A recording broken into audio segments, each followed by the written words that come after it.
right, and welcome to the Courtenay Turner podcast. I'm your host, Courtenay, and I'm super passionate about moving and thinking. On this show, we are going to dive into all things health, fitness, personal development, lifestyle, and political, sociocultural. I've always been fascinated by people, and I love learning from the experiences and stories of others. This has been a treat for me, and I hope this is enjoyable and useful for you. As always, if you have any questions, comments, or any way that I can make this a better experience for you, please don't hesitate to reach out. Hello, welcome to the Courtenay Turner podcast. I am here today with Sabo. He is a political guerrilla artist. How are you doing today? I'm great. I'm decompressing from my last trip to LA. And other than that, I'm just trying to get another painting, one of three, taken care of. Awesome. Yeah, I understand the decompressing from LA. I just moved out of LA. So yeah, it's it's definitely been a transition. And so how do you like the transition? Have you been back? I have not. I mean, I just moved out here 2 weeks ago. So okay. Yeah. So we're but I'm sure I will go back, and that's going to be interesting. But I left for a reason. So I miss the people very much, but I can't say I miss LA too much yet. Yeah. I understand. I love my friends there. And I think I ask a lot having, hey, I'm going to be in Hollywood here or there. And they're driving in from Hermosa and all these other places. It's like, I don't know.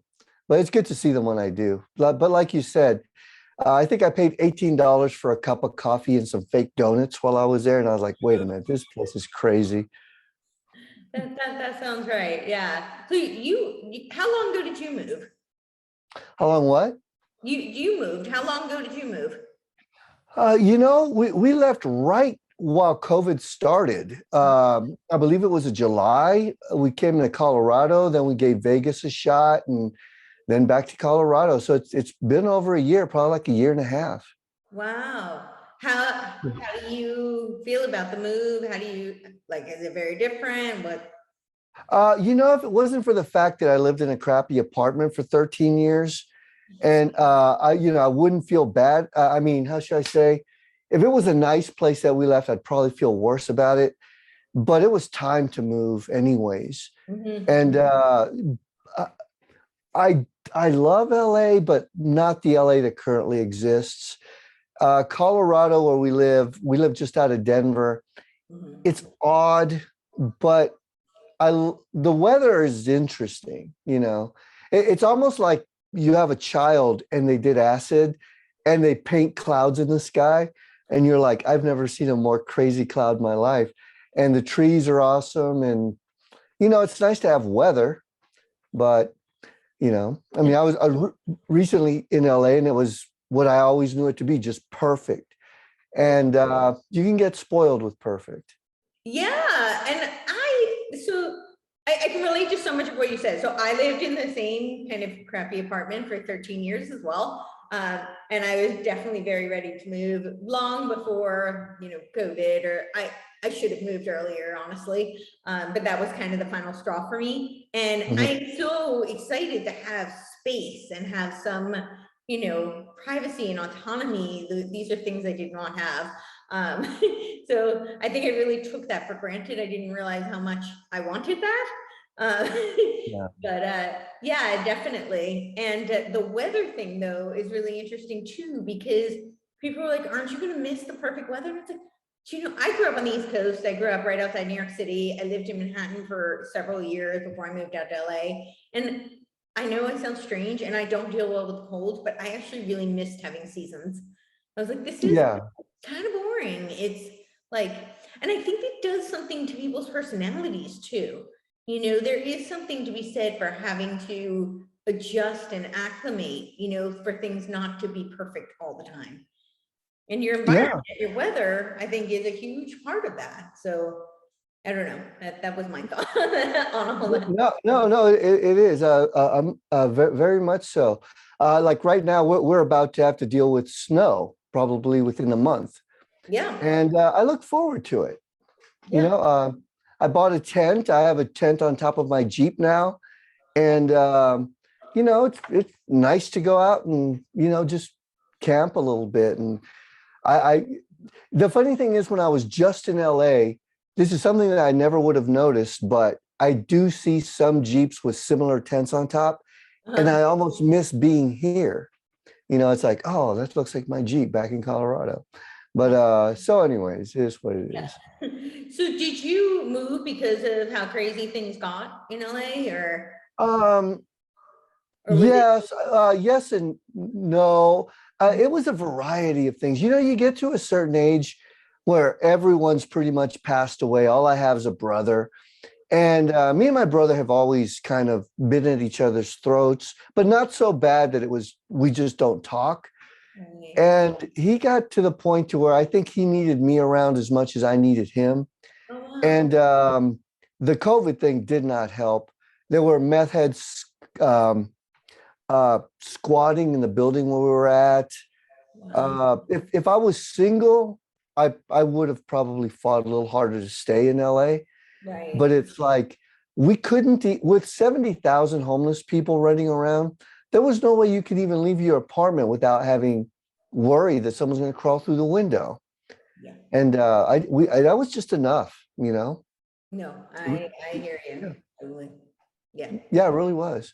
So I miss it, but at the same time, I think I miss the LA that I used to know. So Sure. that's that. It's been it's changed a lot. Even before, the past 18 months, I think it had been changing a lot. And certainly, with the COVID, it really changed. Yeah, and I've made a few trips up to New York City, and throughout my life, I guess. And I've always thought, I can't believe people live like this. And what that told me was there's a whole lot more pain that can be inflicted in LA that people will just learn to get used to. Yeah. And I don't want to get used to that. I just don't. I totally agree with you. I understand. So Yeah. tell us a little bit about your trajectory. So your chosen name, Sabo, comes from your time in the Marine Corps, you were saying? Yeah, there was like 5 primary rounds that a tank shoots. And, I was a peacetime Marine, so it's not like, we had anything Mhm. other than what we trained with. And but the Sabo round is basically a bullet for a tank. Right. And I was like, okay, it's short, hard, fast.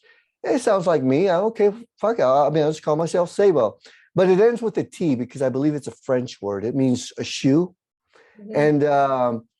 And but it's silent, so I figured Sabo, and Sabo sounds good to me, and so I just kind of held on to that ever Awesome. since. Yeah. How did you transition into what were you doing before you went into the political guerrilla art, and how did you get into that? Well, that's where I developed all my skills. I kind of compare them to arrows in your quiver. Uh, I studied communication design, concept design, advertising at the ArtCenter in Pasadena. And that's one of your better conceptual art schools. You had like Otis and you had Parson, or what's that one, Cal Arts. But a lot of those were like just crazy people that ran around half naked with colored hair and said that they were artists. It's like at the Art Center, it was more like we're professional artists, Mhm. and you're taught how to create from concept to completion. And I did that for 5 out of 8 semesters. Well, like 4.5 out of 8 semesters. And I learned Photoshop, Illustrator. The funny thing is, I had already kind of knew them before I went to school, and they kept promising me it's going to get better, it's going to get better. It never really did. So after about 4.5 semesters, I just said, I'm out, and I left. Worked with startups. I built mobile application design, front end design for websites, blogs, all these sorts of things. And with every little, I learned code. And with all my friends moved to motion graphics. And motion graphics are big, huge files. They always have been. I went the other way. I went mobile. And that was back when people still had dial-ups. So when you designed for Nokia and all these other phones, your graphics had to be really small and you had to find that sweet spot, looking good, but moving fast. And so that's where I found myself. And and I always worked at what I thought was like edgy places. You went from websites to blogs to phones to whatever. And so I got that experience. And then one day I was like, I'm really tired of working for these people. It's like they're super smart. They went to the best schools, but they're idiots. And I mean, I can deal with someone making dumb decisions when they're just morons that live on the street and they're homeless. I get it. But it's like when you have everything going for you, you went to the best universities and every opportunity, and you're still making dumb decisions. I'm like, I can't handle that. And I think after, I don't even know how many years, I just said, I've had enough. And to tell you the truth, I was quite content with going broke, being hungry, and doing what I wanted with art. Every little thing that I learned, I was going to try and use for myself. But I freelanced for a long time. And then one day I kind of just pulled the trigger and said, okay, let's see what we can do with political art. And I believe that was when we thought Hillary was going to get coronated. And then Obama just like jumped right in and pushed her aside. And it was just pretty much. He was coronated instead, but yeah. Yeah, pretty much. He came out of nowhere. And that was very much, I had already been doing political art, but that's when I really kicked it into gear. And I don't think I made any money on it until I don't even know how many years later after that. But with Ted Cruz and everything, it was a bit of a fluke actually. And I never really thought that I'd wake up in my 50s. It's just not one of those things I thought. I didn't think I was going to get married. I mean, I got married at 47. Wow. And of course, everything just kind of changes at that point. You have responsibilities and Lord knows, once you get your foot in the conservative door with the circles that we know, things are kind of expected of you and everything. And that really wasn't what I got in the game for. So it got a little odd. So I had so many questions. You said that wasn't, I know. So you said that wasn't really what you got in the game for. So what about that was, I guess jarring or, not what you felt like you signed up for? Like what benefits of it and what are the cons, I guess? Yeah. There was something very zen about what I was doing. What I was doing was for myself. It was like I would just have ideas and I would create them. And if you've ever studied or worked in advertising, you know that someone approaches you and says, I have this product. Can you sell it for me? And then all of a sudden you have to take those skills and apply it to someone else's, whatever they need. And don't get me wrong, it's a skill set to be able to do that. But it's almost like it's almost like I just made a deal with myself.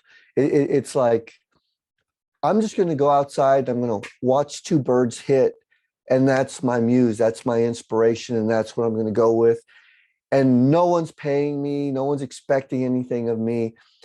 And because I believe it's just a pure thing that just, I don't know, serendipitous or in that sort of a way, it just sort of happened. And wow, it's so easy to produce.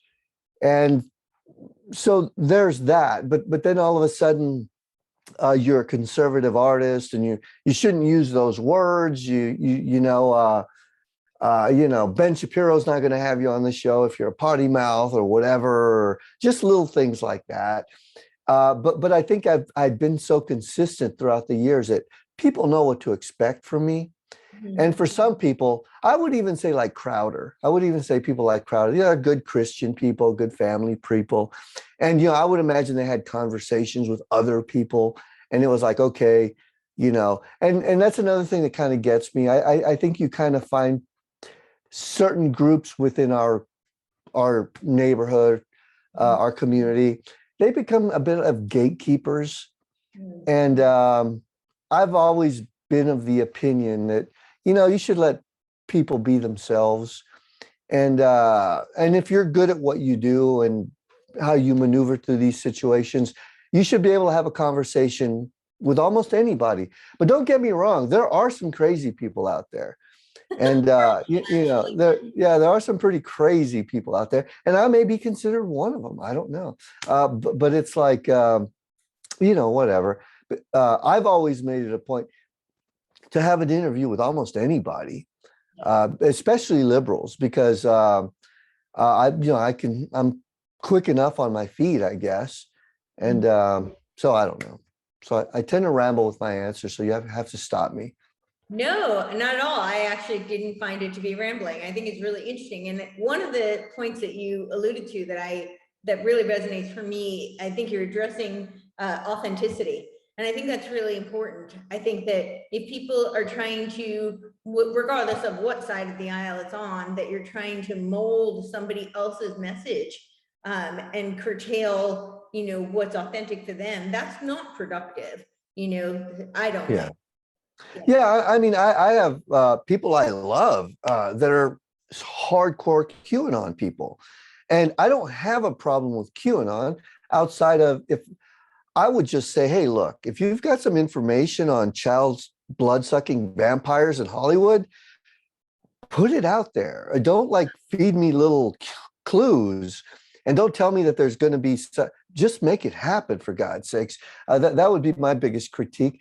But I found that some people within that movement, it's like if you criticize it in any way, you're one of them, and you're subversive, and and it's like, no, I'm kind of too lazy to be like that. It's like, I don't want to say if you'd have caught me in my 20s or 30s, you might have had something to worry about. But fact is, I just don't have the time or interest to be subversive in that way, or within our group. I mean, if the FBI came up to me and knocked on the door and said, you're going to work for us, or here's some blackmail material we have, I'd tell them, go fuck yourself. You want me to help you distribute that information? It's like, because I just don't have the time for this. And so there's that. Well, and that also speaks to the other point, that I think that it's really important to ask questions, regardless of, because if it's true, then it should be provable, right? And then people should be able to, it's incumbent upon people to ask the questions to deliver the proof and the evidence. That shouldn't be shied away from. No. I mean, I tell people all the time, I wish I worked for the FBI. That means I'd have a steady check on Friday. I'd have a job, an office to go to. Hell, I'd even throw on a suit and flash that badge every now and then. But it's like, no. I would think that the FBI probably thinks I'm either too much of a loose cannon or a crazy person to work with them. So it's like, we just kind of leave it there. And I'm fine with that. I think that's probably for the best, especially with what we're doing today. That might be all right. You have people every now and then, they come around, you're like, okay, this person wants to be my handler. So the first thing I do is I'll crack open 6 beers. And by the time they leave, they're like, okay, this guy, he's an alcoholic. I don't think we need him. And I'm like, did my job, and so don't have to worry about them anymore. But so whatever. That's the secret. That's the secret. Oh yeah, just let them think you're crazy and they'll leave you alone. All right. Keep that one in mind. So political guerrilla art. So have you always had an interest in politics? Have you always had the same, held kind of more or less similar views to what you do now? Have they shifted over the years? Yeah, I'd like to think that I have very realistic views. It's like I've been interested in politics since I was like 6 or 7. It's like I would watch Rocky and Bullwinkle, and then I'd watch a political roundtable, and I enjoyed both of them as much, and which I thought was crazy, because here's this 5-6-year-old waking up at 5:30 in the morning to catch, I don't know if it was the McLaughlin group or I don't know what the hell it was, but I would watch it and enjoy it. My parents would be asleep, my brother and sister would be asleep, and I just, whatever, it was just normal to me.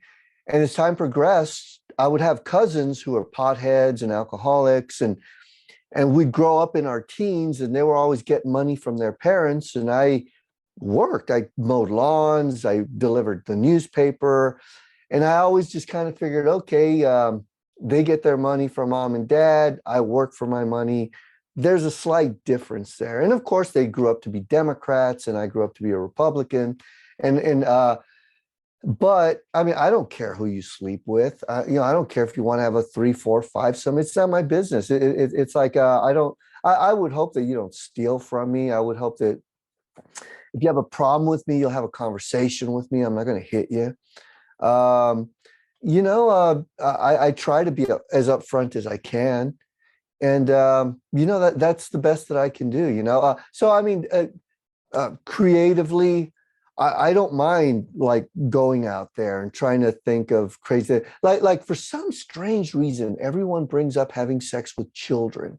It's almost like I'm waiting for someone to have a mic, and they want to record me saying, "Oh yeah, I would love to." It's like, I'm like, first off, why the hell does this always come up? And secondly, it's like, but see, I'll entertain that.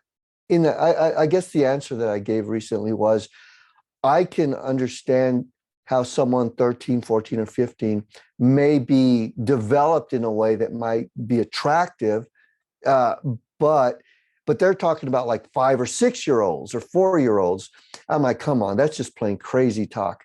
But I guess at the end of the day, what I'm trying to say is I'll try to have a reasoned, logical conversation, whereas a lot of people will just say, "Burp, crazy." I won't even have that. So, I mean, I could put my brain in a lot of places, but that doesn't necessarily mean that's where my heart is. But so, I don't know. I'd like to think that I'm very balanced in terms of, uh, having a conversation with any kind of topic, I guess. Yeah, sure. What, you said at 5, 6 you were interested though. So what compelled you? What was it about politics you found interesting? And what did you find yourself, as a kid, you must have formulated some ideas about your views. And I'm curious if those views have sustained or if they've shifted over the years. No, they did. They did. It's like, I'm trying to think, what kind of views would someone that young have? They were obviously not very well formed ones. They were just the views of a kid. I would think that it's like watching soap operas, like you're watching The Guiding Light or something. It's like, you turn it on and all of a sudden, the characters. Okay, that's a senator, that's a congressman, this is what they're talking about, this is what's going on. Oh, there was a hijacking of a Pan Am airliner, and, these Palestinians or Arabs were having, Black September or whatever. And then you just really get into it, and it's a story. And I don't know. I guess it's just like a real life soap opera, and you just get into it. But and then of course, as you get older and you start learning a little bit more about politics, it just makes a little more sense to you than it would someone who just came in cold. Because I remember even when I was in the Marines, I'd come home and my stepfather, he'd roll his eyes and go, "Oh my God, we're going to be listening to politics all week." Well, the whole time he's here. And that was the first time it really hit me that, oh, it's annoying. It's like, it really bothers everyone else. But I think the irony is, I believe the reason so many good people and so many Republicans are in the mess that they're in is because they were never interested in it. They just let the left run roughshod, and they were too busy wanting to have their beer and go bass fishing on the weekend. And it's like, while you're doing that, the left is really trying to figure out how to become the teachers and the entertainers and everything the hell else. So there's that. Yeah, no, for sure. I absolutely agree with that. They're always planning, and they're very organized with their strategy. And I think the right is usually playing defense. Yeah. Yeah, not It's very, very disappointing too, because it still happens. It still happens. I mean, I'll have people say, I don't want to be interested in politics. It's like, it's boring. I'm so burnt out. I'm like, what do you mean you're so burnt out? You were only involved. You only got engaged in 2016. So for God's sake, you're burnt out already. Yeah. So it's kind of sad, because like, this isn't the time to disengage. no, So definitely not the time to disengage at all. So when you got into the political guerrilla art, what were your first thoughts in, getting into that? And then you said it was kind of a fluke, some of the success that you had. Tell us a little bit about that trajectory. With the political art, how does it start? Man, I'm trying to think of like, at first, I don't want to say it was an adrenaline rush. It's just, you do it at 3 o'clock in the morning. And I've had the same vehicle for like 25 years, and it spent more time in the garage than not. So I'd have a bike, and I would like just load, and I have the backpack right here. I would just load the backpack with like 10 or 20 posters with glue and brushes, and I would just like jam into Hollywood. And I remember sitting on La Brea Boulevard thinking, you're a loser. You're in your 30s, you're covered in paint and glue.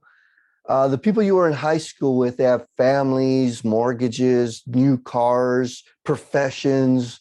They're thinking about retirement in a handful of years. And here you are putting up Smurfette posters with burqas.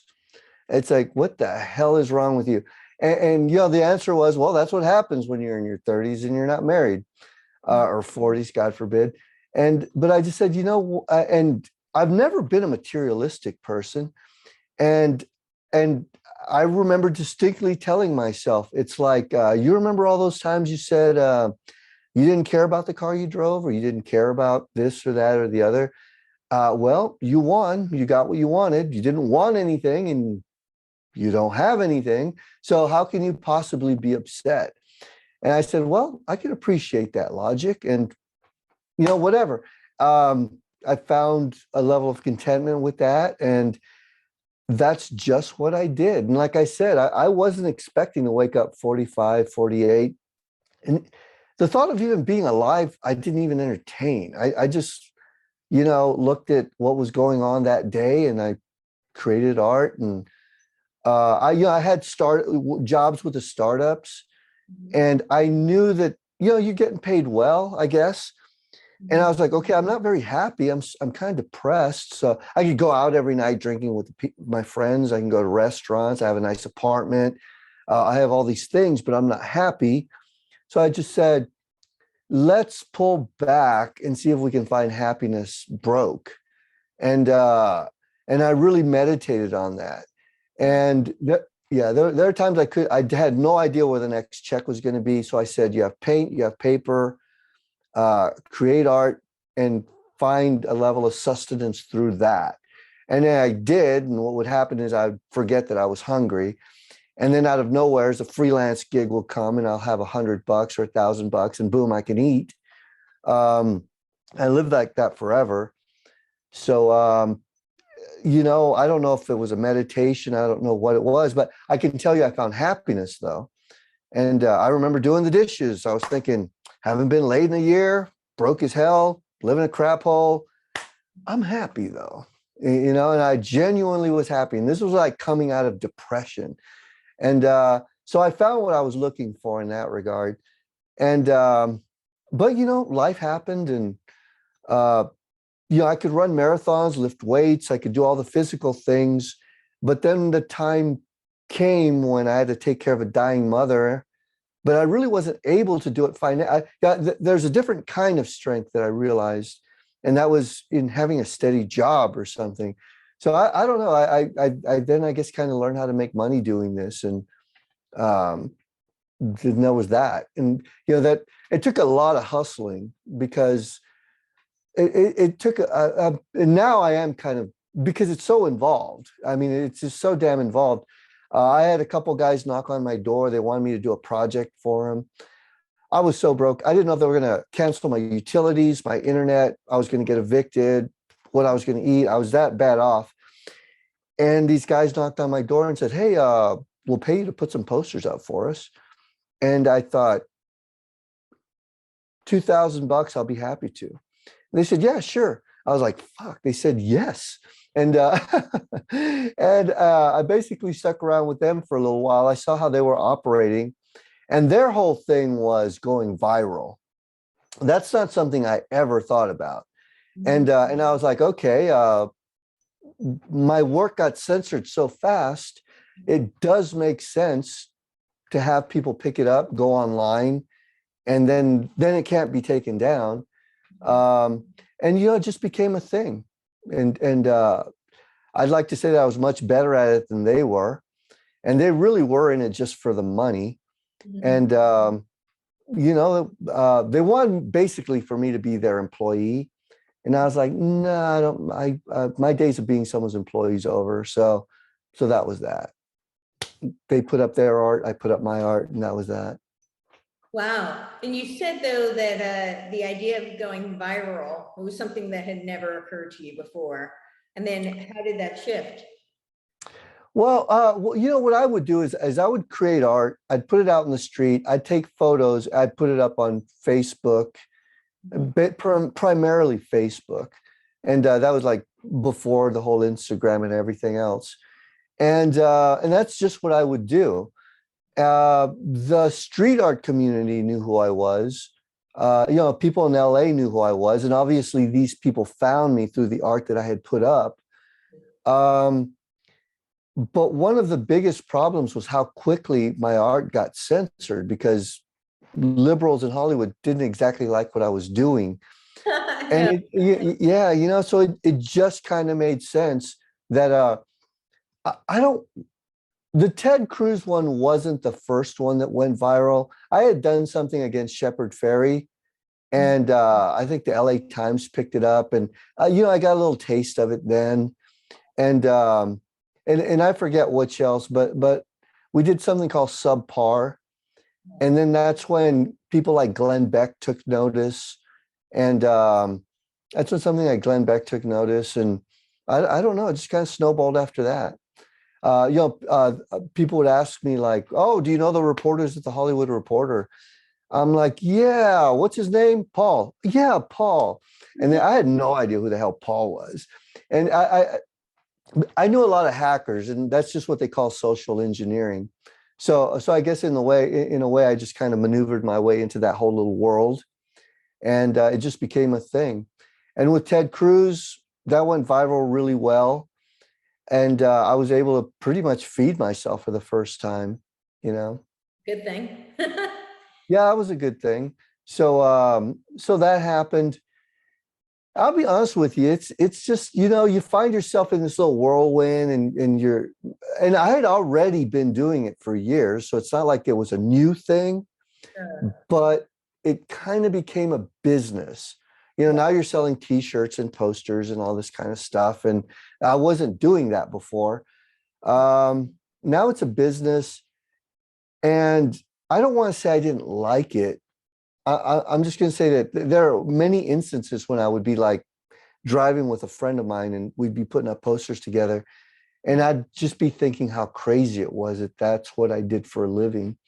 So, and I was, for the first time in my life, without a boss, and had a business. It was my business at that point. And I guess it was just weird having a business and not being someone's employee. And so I had that to deal with. And I'd been saying this a lot recently, but I truly believe that I believe the right is divided into two factions. You've got the globalists and you've got the nationalists. And I truly believe the globalists were the ones that were pushing me really hard because of Ted Cruz. I believe Ted Cruz is probably, of the George Bush wing and all this other sorts of stuff. That's why they were helping me so much. Had I jumped in bed with Trump, I may not have gotten the coverage from Breitbart and Shapiro and all these other people. But that's just a theory on my part. I don't know. So I don't know. It's interesting to see how things just kind of, flowered and became how I believe they are. Sure. So. I'm very curious about that. You think the globalists are on the right? I believe the globalists are both. I believe the globalists, they don't have I noticed before Trump that if you were an international type, if you had investments, if you had businesses overseas, it became kind of fashionable to consider yourself a globalist. You know, you weren't one of these rubes, you know, you weren't some American rube that, you know, you didn't travel, you weren't worldly and all these kinds of things. And that's how even the Republicans of that class started seeing themselves. And that was, and of course, if you had your own business, you made it a point to move your manufacturing to China or wherever else you can have it done really cheap. And I was the idiot screaming, don't do that, don't do that. The reason we even, you know, did so well during and after World War II is because we had manufacturing here, you know, especially after World War II. If everyone just moves their manufacturing to China, what do you think is going to happen? And they're going to get stronger and everyone here is going to lose their job. But of course, they're looking at me like I'm an idiot. So whatever. And so I guess to answer your question, even the Republicans, all they gave a damn about was how big were their bank accounts going to get. Their investments were global and basically screw the country. What it becomes is very few people look back and see, I love my country. I can't do this because I'm screwing my country. Instead, what they do is everyone else is doing it. Why shouldn't I? And then they do. And what winds up happening is COVID happens, and then you realize 80% of our pharmaceuticals come from our enemy. You know, it's like all these parts that come from these big container ships that are full come from China. And those same container ships go empty to China and get refilled and they come back. And when I was, not being delivered because they're manufacturing supply chain shortages and interruptions. Yeah, and there were a lot of things like that. It's like back in the day when I was interning at an ad agency, you know, I was hanging out with the trans world people. You know, we did action sports, and you know, they were tied in with the whole trans world: surf, skate, BMX, and so you had all these super cool kids that had massive attitudes, and then Big Brother Jackass came out, and I'm like, this isn't cool, man. And they're like, what are you talking about, man? They're the coolest guys in the world. I'm like, we're going to have an entire generation of screwed up kids because of this. And of course, they're not going to listen to me. You know, they're the cool kids. And so whatever, I get pushed off to the side. You fast forward a generation or two. Now you have complete illiterate. You can't even go to a damn movie without someone whipping out a phone or a computer or just kicking the back of your chair or smoking a vape. It's like all decorum's lost. They treat their parents like crap. They're illiterate. You know, it's like, I was right. I don't know. I mean, hell, I was the one telling people when they were flipping houses. I'm like, what the hell are you people doing? Well, you know, with the whole Freddie Mac, Fannie Mae, you could buy a house, buy 2-3 houses, or investment properties and this and that. I'm like, do you not understand what you're doing? It's like this pizza place, they're able to sell a pizza because their mortgage for the pizza place costs so much.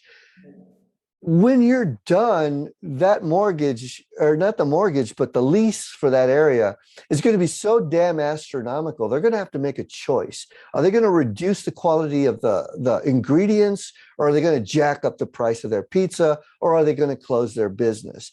I mean, now you can't even find a house for less than $400,000.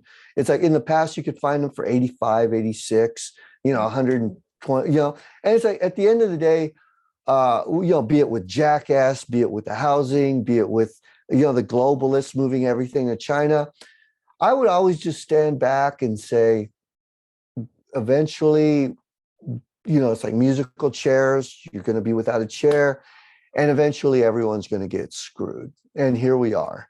And everyone's like, how'd this happen? Oh my God, I'm like just blown away. It's like, it's because you're an idiot. I don't know. I don't know what to tell you. And it's just sad. So I mean, why can't people see if I put my hand on a car door and I slam it, it's gonna hurt. But it's like, whatever. That's what you're dealing with. And I thank COVID because if anything, it's really revealed to many of us who the idiots are. And like in the grand scale of things. And so that's what we're dealing with now. And so that's that. That's funny. Yeah. I think in the beginning of COVID, I kept saying, you know, I think the one thing I've learned is that more people are stupider than I actually thought. Yeah, or at the very least, easier to manipulate. I mean, the sad part is maybe they're not dumb, but they're just easy to manipulate. I don't know what it is. Well, so, and I think with that, you know, is that there has been generations and generations of conditioning. You know, you were talking about social engineering, and that has been at work for, you know, I would argue actually centuries. And Oh, yeah. when that groundwork has been laid, you know, it's very easy to influence people because they've already been either indoctrinated or brainwashed. And so those people are easy to turn into sheep. Yeah, I mean, with everything that hits us, I assure you, there is a think tank out there going, this is how they reacted, and they're That's the think tank. yeah, you know, they're thinking about it. They're like, okay, because if you remember back in they had the Golden Globes, and I think it was H1N1 or something was out. They did a whole dance sequence going shot, shot, shot, shot, shot, shot, shot. The pharmaceutical industry was trying then. They just didn't quite hit the mark. And but this time, you know, they learned something from that. It's like, hell, who's that? Colbert just had a little dance sequence with a bunch of people dressed up like shots. It's just, I don't know if it's Machiavellian or what, but it's just evil. And you know, people just fall for it. And we're kind of at the point to where we're so balkanized. You can just throw a piece of meat and you go, okay, I'm a Republican and I believe this. So the left is automatically going to say, well, I don't believe in that. It's like, did you even, it's like, you know what? I don't believe it either. I just said it just to see if I could fucking tug your chain. And we've become that just balkanized and dogmatic. I don't even know, but it's sad is what it is. Yeah, for sure. You were saying that you think the globalists, you know, they're both on the left and the right. I think that's true. I think they use both to advance their agenda. So the way I kind of see it is that I see they're very aligned ideologically with the left. You know, I think the globalist is global communism. That's their goal. But I think they use the right in a lot of ways to in some ways as kind of a controlled opposition, because the establishment, right, the Republicans who they know will parrot the words that the patriots want to hear, but are going to acquiesce to them for either political or personal gain, and then further their agenda that way. That's Completely. I consider the right like the bastard stepchild to the left. It's like, well, you know, what probably wound up happening is they knew they were getting their butts kicked by the left, and they're happy with whatever scraps the left will give them. And the last thing they want is to be called racists. And it's like we're figuring things out right now, in that when you go to particularly more like 3 or 4 years ago, if you went to an event that was a right-wing event, everyone was like in their late 60s, early 70s, and they were just old as hell. And I mean, like with CPAC, now CPAC is kind of turned into a place where you want to get thrown out. That means you're kind of like the wild child, and you know, and because I would ask my friend about who knows a lot about, you know, Matt Schlapp and all these other people, and they're like, well, you know, we really don't want to offend certain donors that make CPAC happen, because they're the multimillionaires that make it happen, and they're very, very, very conservative, and they get a little pissed off when they see a young lady and she's got red soles on her heels, and they're like, oh my God. I'm like, I have an idea. Why don't you tell that old bastard to go fuck himself? And instead of having one millionaire, you go out there and find a bunch of young upstarts that could probably make up the same amount of money, and you can like move forward with a new generation of conservatives or right-wing people. I hesitate using the word conservative. There are, I believe in patriots.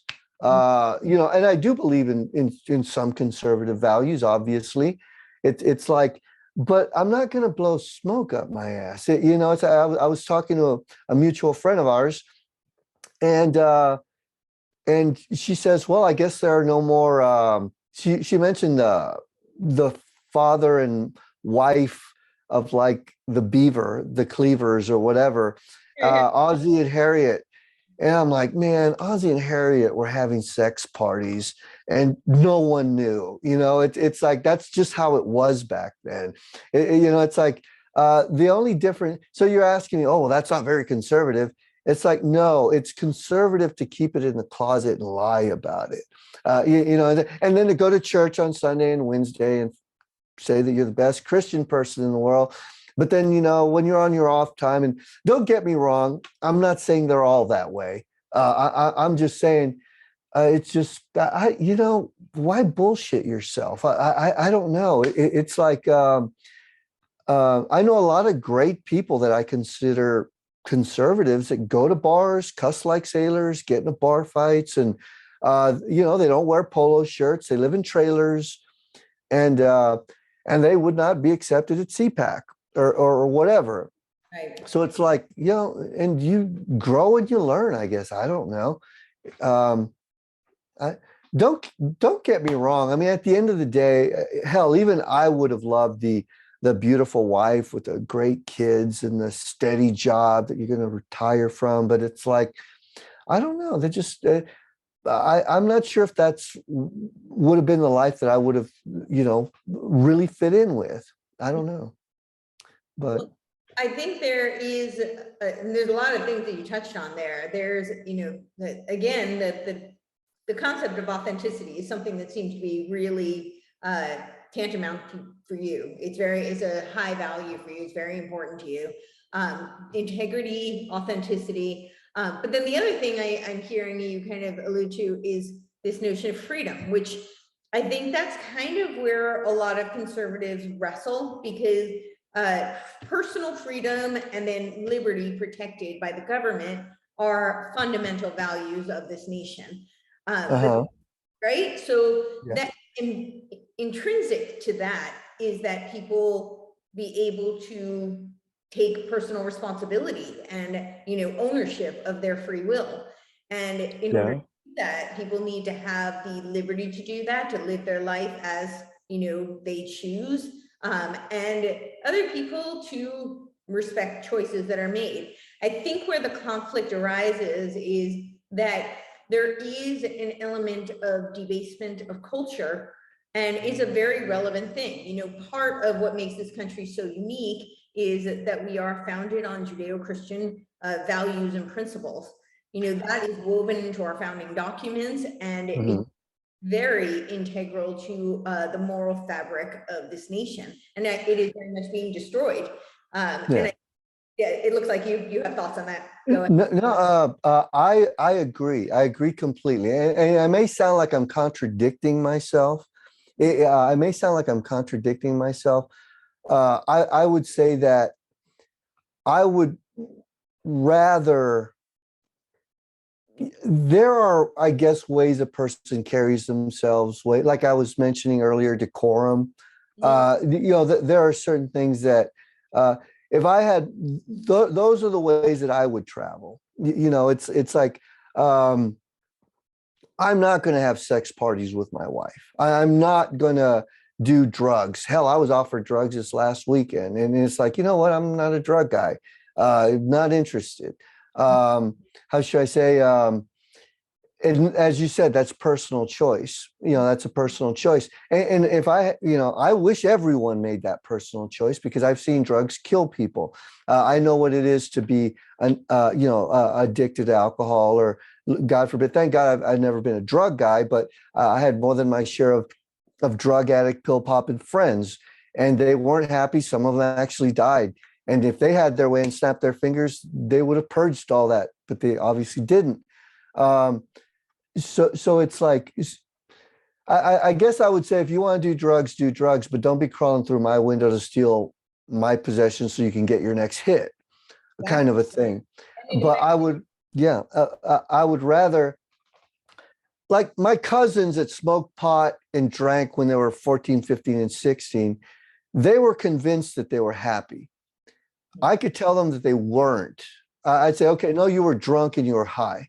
It's like you would be happy if when you wake up in your 20s and you have a sound mind, you have sound friends, a steady job, you're not having to rely on your parents. I think you'll find a more, if you learn how to meditate and you go for a jog and you eat well or healthy, you'll find a level of contentment that's amazing. Yeah. But you can't force that on someone. You can't. I've learned that that's not something you can force on someone. But I'll tell people all day long, if you want to be happy, don't do this, do that. And it's like, I don't know that maybe that the individual learns that as they traverse through their life. And as they say, lead by example. Hopefully people will take it. And that's that. I don't know. You've mentioned like happiness a lot, and the things that you thought would make you happy didn't necessarily, and then other things that maybe you didn't expect did make you happy. And that is one of the founding principles of this nation as well, the pursuit of happiness. So yeah. I'm curious about what happiness means to you, and your advice to people on pursuing happiness for themselves. Yeah, and I've heard other people say this, and thank God that I kind of came to these conclusions myself before I heard it from them. But I think if you contentment, no, purpose. Yeah. It's like find something that my wife hates it when I say this. I say, what do you love? Right. And I believe Larry Elder even started his show with that. Some guy saying, there's the things that you love and there's the things that you're good at. And if the two are the same, then God smiled on you. It's like, what do you love? And because I assure you, if you have an idea for lip balm and you love healthy, whatever, you're probably going to do a lot better than someone that just wants to make money doing lip balm, as opposed to someone who really is into health and all this kind, natural waxes and scents and all these, and they're really into it. Find your purpose. My purpose was art with politics and, hopefully a level of consistency and intellectual honesty. And, how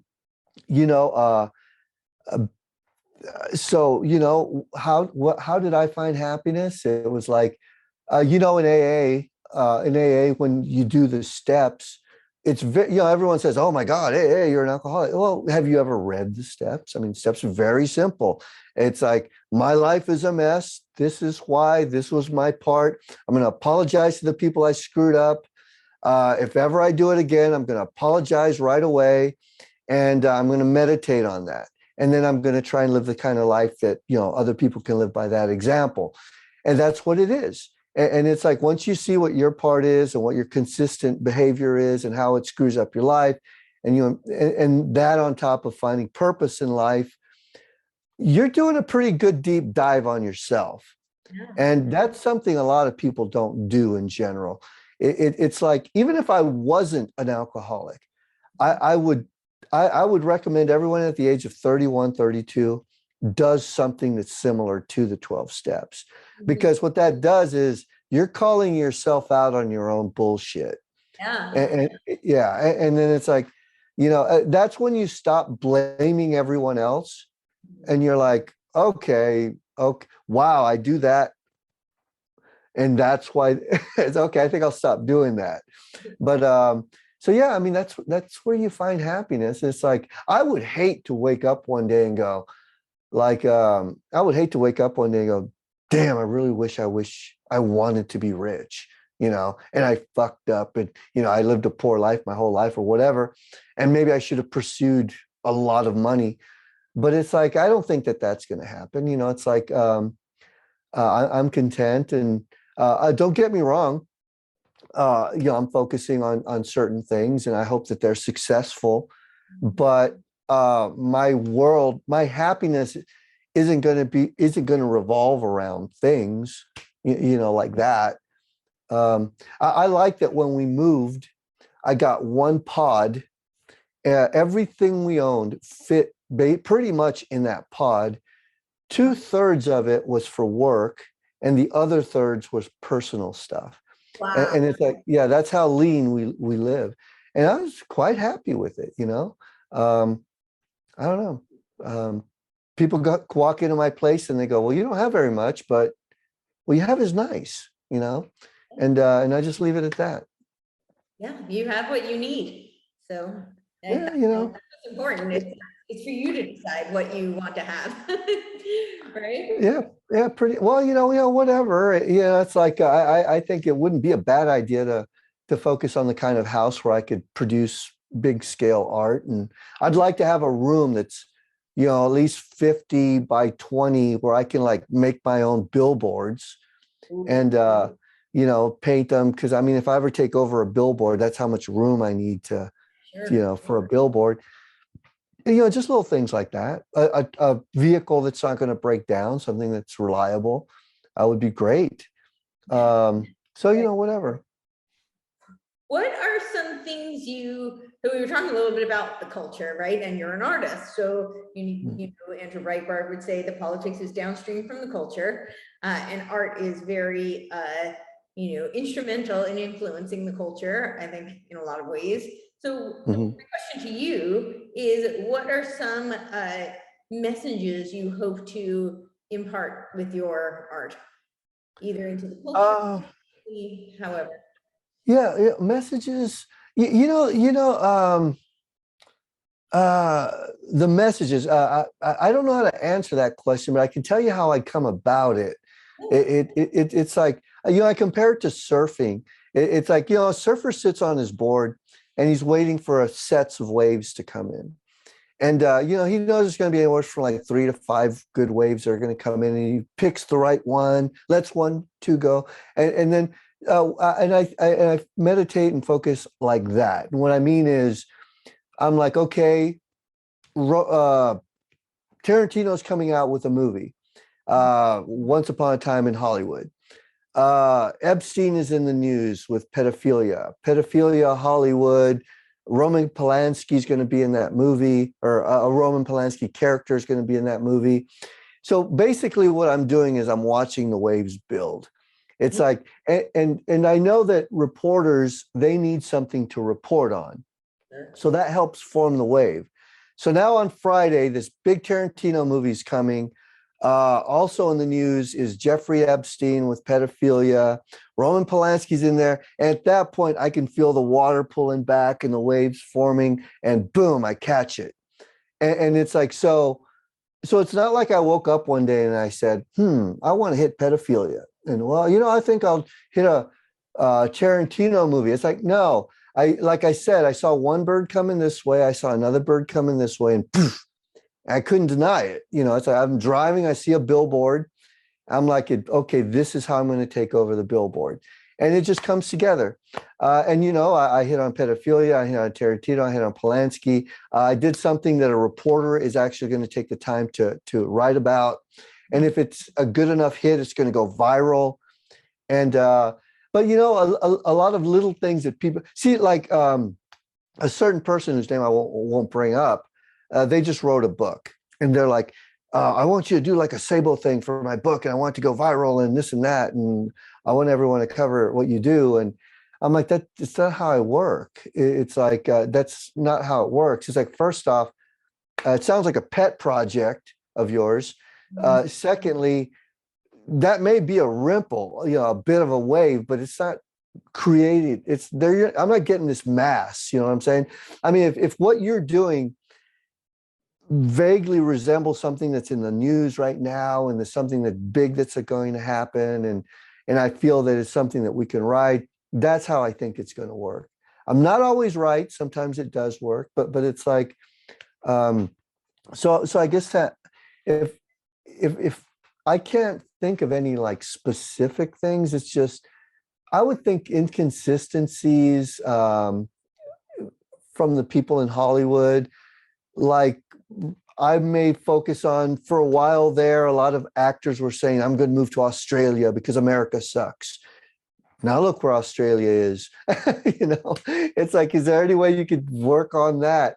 It's like vaccine passports are really big right now. I know how to do QR codes. I know how to, you know, it's like a lot of Black people are refusing the vaccination because of things like Tuskegee and all these other things. They just don't trust the government.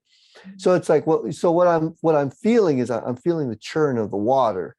And you know, it's like, and what could really set it to motion is something just happens in the news and you're like just woof, and you hit it, you know, okay, this Black couple got physically removed from a restaurant, or so, you know, you just put up a lot of placards on water machines that say, you know, vaxxed only, or whatever, and then you submit those to publication, and then they're able to ride that wave with what happened with these couples being thrown out. And so that's a very ugly way to answer your question. I don't know where these things come from. I just feel the pulse, you know. And I guess what I'm doing is I'm trying to find consistency in what's out there and what's inconsistent as well. And God knows, man, right now is there's so much to work with. And you know, I find it, you know, people were saying Sabo must have been compromised because he didn't do anything really big during the last election. It's like he was really quiet during the whole last election. And I'm like, you know how expensive it is to do a hit? It's like, I mean, you know, just to like go to LA, rent a car, or go anywhere, just get a car or hotel, art, this, that, as an assistant, the time that it takes, that's your rent and everything else. And not only that, it's like, you know, it's very hard to compete against 2,000 boat flotilla that Trump can get together. You know what I mean? It's like Trump was doing well enough on his own. And not only that, you know, I was going to a lot of rallies. And so, I mean, right now with Biden, people say, wow, Sabo must be compromised. He's really not hitting Biden very hard. I'm like, I'll be honest with you, man. It's like walking in a candy store and there's just so much sweet stuff. You just don't know which one to grab. You know, it's just, it's ridiculous. And I don't know, you know, my focus recently had been on Gavin Newsom, Larry Elder, and didn't make a dime on any of that. You know, it's like, you know, what really pisses me off is when I run across a really rich person, and you know, they'll go out and they'll like spend retarded amounts of money on retarded shit, and then they'll come home and bitch about the state of politics. And I'm like, you know, I could have used a couple of bucks, you know, I could have used a couple of bucks to help out with this hit. And so I don't know, I'm missing my, it's just disheartening, I guess. But you know, I think on my website, what I'm really going to do is I'm going to make a page and I'm going to say, these are the things that I need. This is how much they cost. And if you can help, by all means do.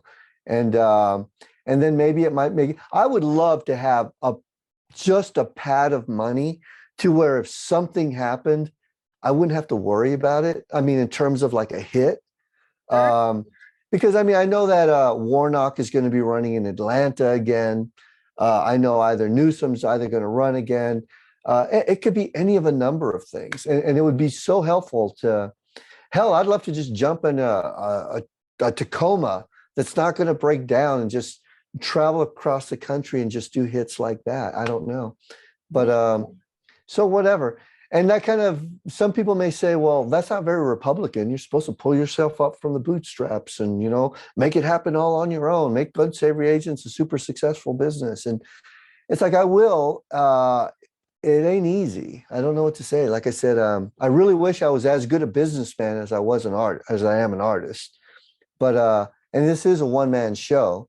So I don't know, it's tough. So that was kind of all over the place. Yep, it was all really excellent. And I love your surfing. Do you surf, by the way? You know, I body surf and I could surf, but I'd rather skate. But I like the analogy of how you catch a wave, you know, and it's like, and because that's basically what it is. You're catching the medial wave. And I'll tell you the truth, you can get quite good at it. It's like, you get a feel for the things that are happening. You're writing the news cycle. If you notice, it doesn't matter if it's Milo or Fleckus or whoever, it could be anybody, Tim Pool, they're all talking about the same thing. It's like everyone's going to be talking about the Facebook outsider, what's Project Veritas doing? And that's going to be the topic of conversation on every podcast because they're riding that wave. They're riding that news cycle. Yep. And so, once you get a good beat on that, you'll be just fine. Yeah, no, that's very true. Well, I could see it. So yeah, I was wondering if you could see it because we took a really hard knock though when Drudge sold out. Because it sounds a little insulting when I tell a reporter this, but I'll run across a reporter from the New York Times or the Hollywood Reporter or something, and I'll say, and they're like, well, we're going to get you a story, and I go, yeah, well, thank you very much, I appreciate that, but I mean, once in a great while I might say something insulting but you don't understand. The plan isn't to get a story on your thing. The plan is to get it on Drudge, because back in the day, because if you get it on Drudge, everyone sees it. And then everyone links from your story. And then when you do a Google search on the art that I did, it's being covered by all these people. And that's because it went viral on Drudge. As soon as Drudge flipped, that dried up. And so, I mean, you could probably get a good story from Breitbart or whomever else, PJ Media or something. But that doesn't necessarily mean that the fire is going to catch. And that's a lot of inside baseball. Everyone just seems to think, oh, do something, it'll go viral because you do it all the time. It's like, well, one, I don't do it all the time, but when I do, there is a certain formula and the left knows it. And that's why they sabotage the hell out of it. Right.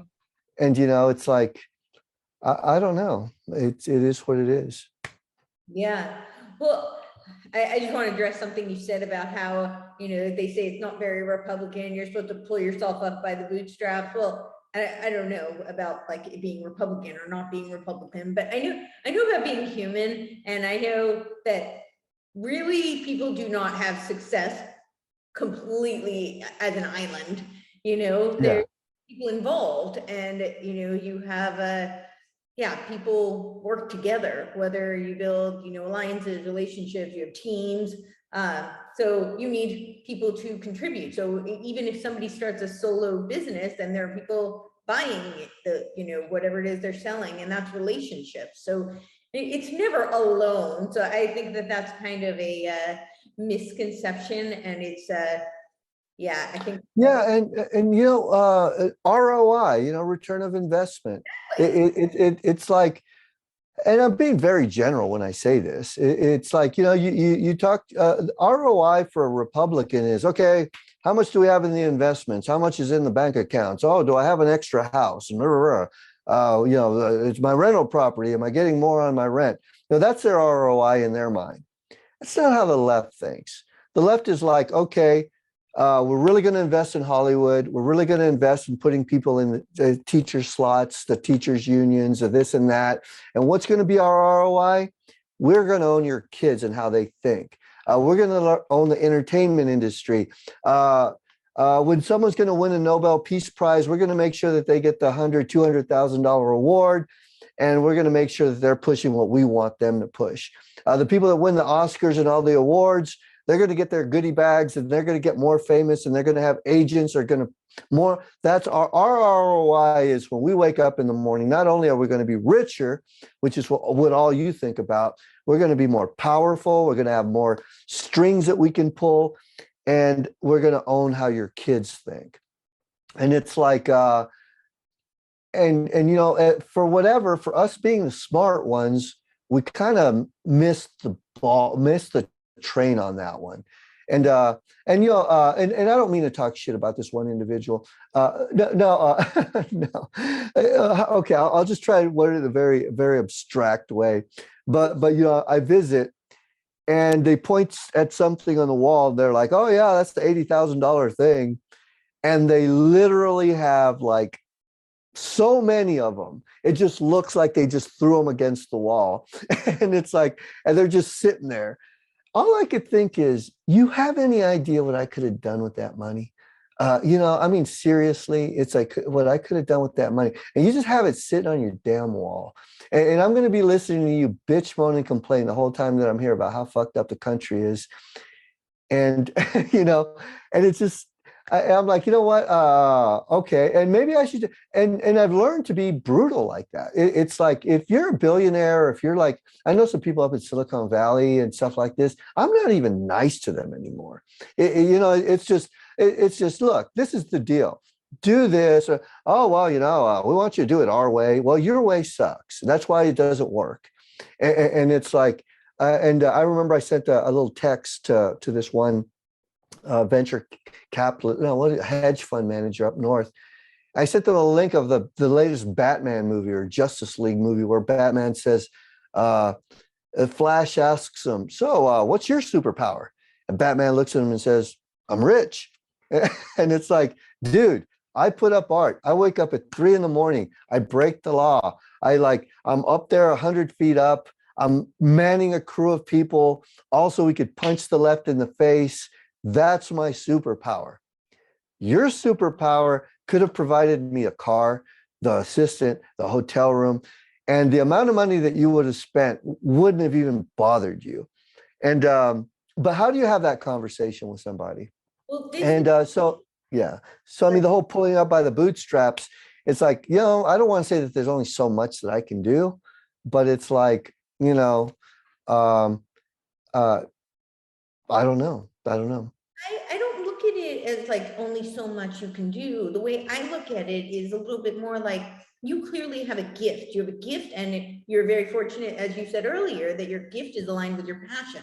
So there's something you're at, and there's something you're really passionate about doing. And I do believe that we are all, endowed with gifts, and it is incumbent upon us to use those gifts and to share those gifts. And that's part of the ecosystem, right? So somebody else who has another gift, like this person thought their superpower was the fact that they have a lot of money and they were able to make a lot of money, or they were able to save that money, or whatever it was. They were a good steward of that wealth, and that was their superpower. So if everybody contributes their gifts, then we have this beautiful ecosystem, kind of like the way the animal kingdom works, right? And to me, that creates abundance. So again, that is people working together. It's not, no man is an island unto himself. It is, but it's not charity. It's really an alignment of the unique gifts that people have. That's how I see it.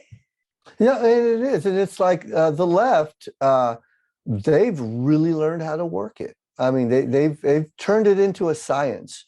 To us, it's like, oh, you make it on your own, it's like, wait a minute. Why is it I have to bust my ass? Why is it I have to do everything? And at the end of the day, if I'm successful, you're going to benefit from the fruits of my labor. Yeah. And it's like, it's like, I mean, that's why they call them like the 3%ers. It's like 3% of the colonists were the ones that won the freedom from the crown, kind of a thing. And everyone got to suckle off that nipple from it. But it's like, yeah, the left has got it down to a science. I mean, you can literally go online and find websites for rent-a-mobs. It's like, how many people do you need? I need 50. Okay, boom, we're going to set up 50. You have a thing, and they're going to pick it outside your opponent's thing. And that's how dialed in that they have it. Wow. And we haven't even begun. Which kind of begs the question. It's like, do we want to become like them? It's like, not necessarily. I don't want to have right-wing rent-a-mobs, but there has to be something, at least some acknowledgement of, I don't know, maybe how do we take them on? But I don't know. Like I said, they have it down as a science. We have a lot to learn. It's like, I mean, you have like Shapiro, he's starting his own production company to where he can make his own movies now. And, people are starting to wake up that way. I think Gutfeld is like one of the highest rated evening talk shows, I believe. slowly but surely people are getting it, you know, and I hope to be a part of that. But I mean, you know, it's just going to be a lot of work Yeah. and whatever. I don't mind doing it. Awesome. How do you, I imagine there's been a tremendous amount of censorship that you were saying in the beginning, like that it was hard for you to even get anything up because of the censorship. So how do you navigate that? I could get it up. It just wouldn't stay up because it get torn down. It gets torn down so fast. So what you do is you just have to be smarter than the problem. It's like, make sure you have a camera with you at night. Make sure you have a photographer there or whatever. Take pictures as soon as the sun comes up. Know where to submit them to publication. That way they can go viral, and then they may physically get torn down, but at least they reside on the web. There's that. You know, I would like to think that I'm a little better at establishing relationships today than I was a handful of years ago, because you know, it's when you're first starting off, your ego kicks in, and you know, you become a bit of a pain, and but you have to work. If you're fortunate, you can work your way out of that. So, you know, I guess that's just a long way of saying I'm trying to establish better relationships with the people that I deal with. I mean, in terms of going viral and things, it's not, yeah, I quite literally spent the past year and a half not focusing on publication. You know, it's like I wanted to just go out there, put some art, take some pictures. I'll send something every now and then. And I almost didn't even care if it went viral. I just wanted to just stay out there. And my assistant, this one guy that I work with all the time, he's like, well, dude, have you like given it to this guy? Have you done this? You know, not really. I just got tired of playing the game. And because it's kind of disheartening.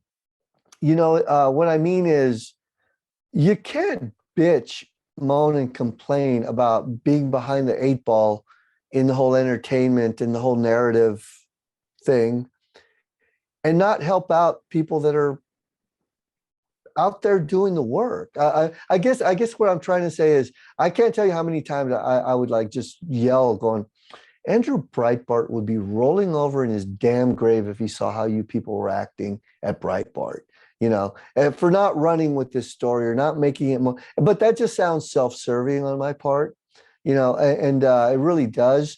But I mean, if I was like, if I was like the big boys, I would really work on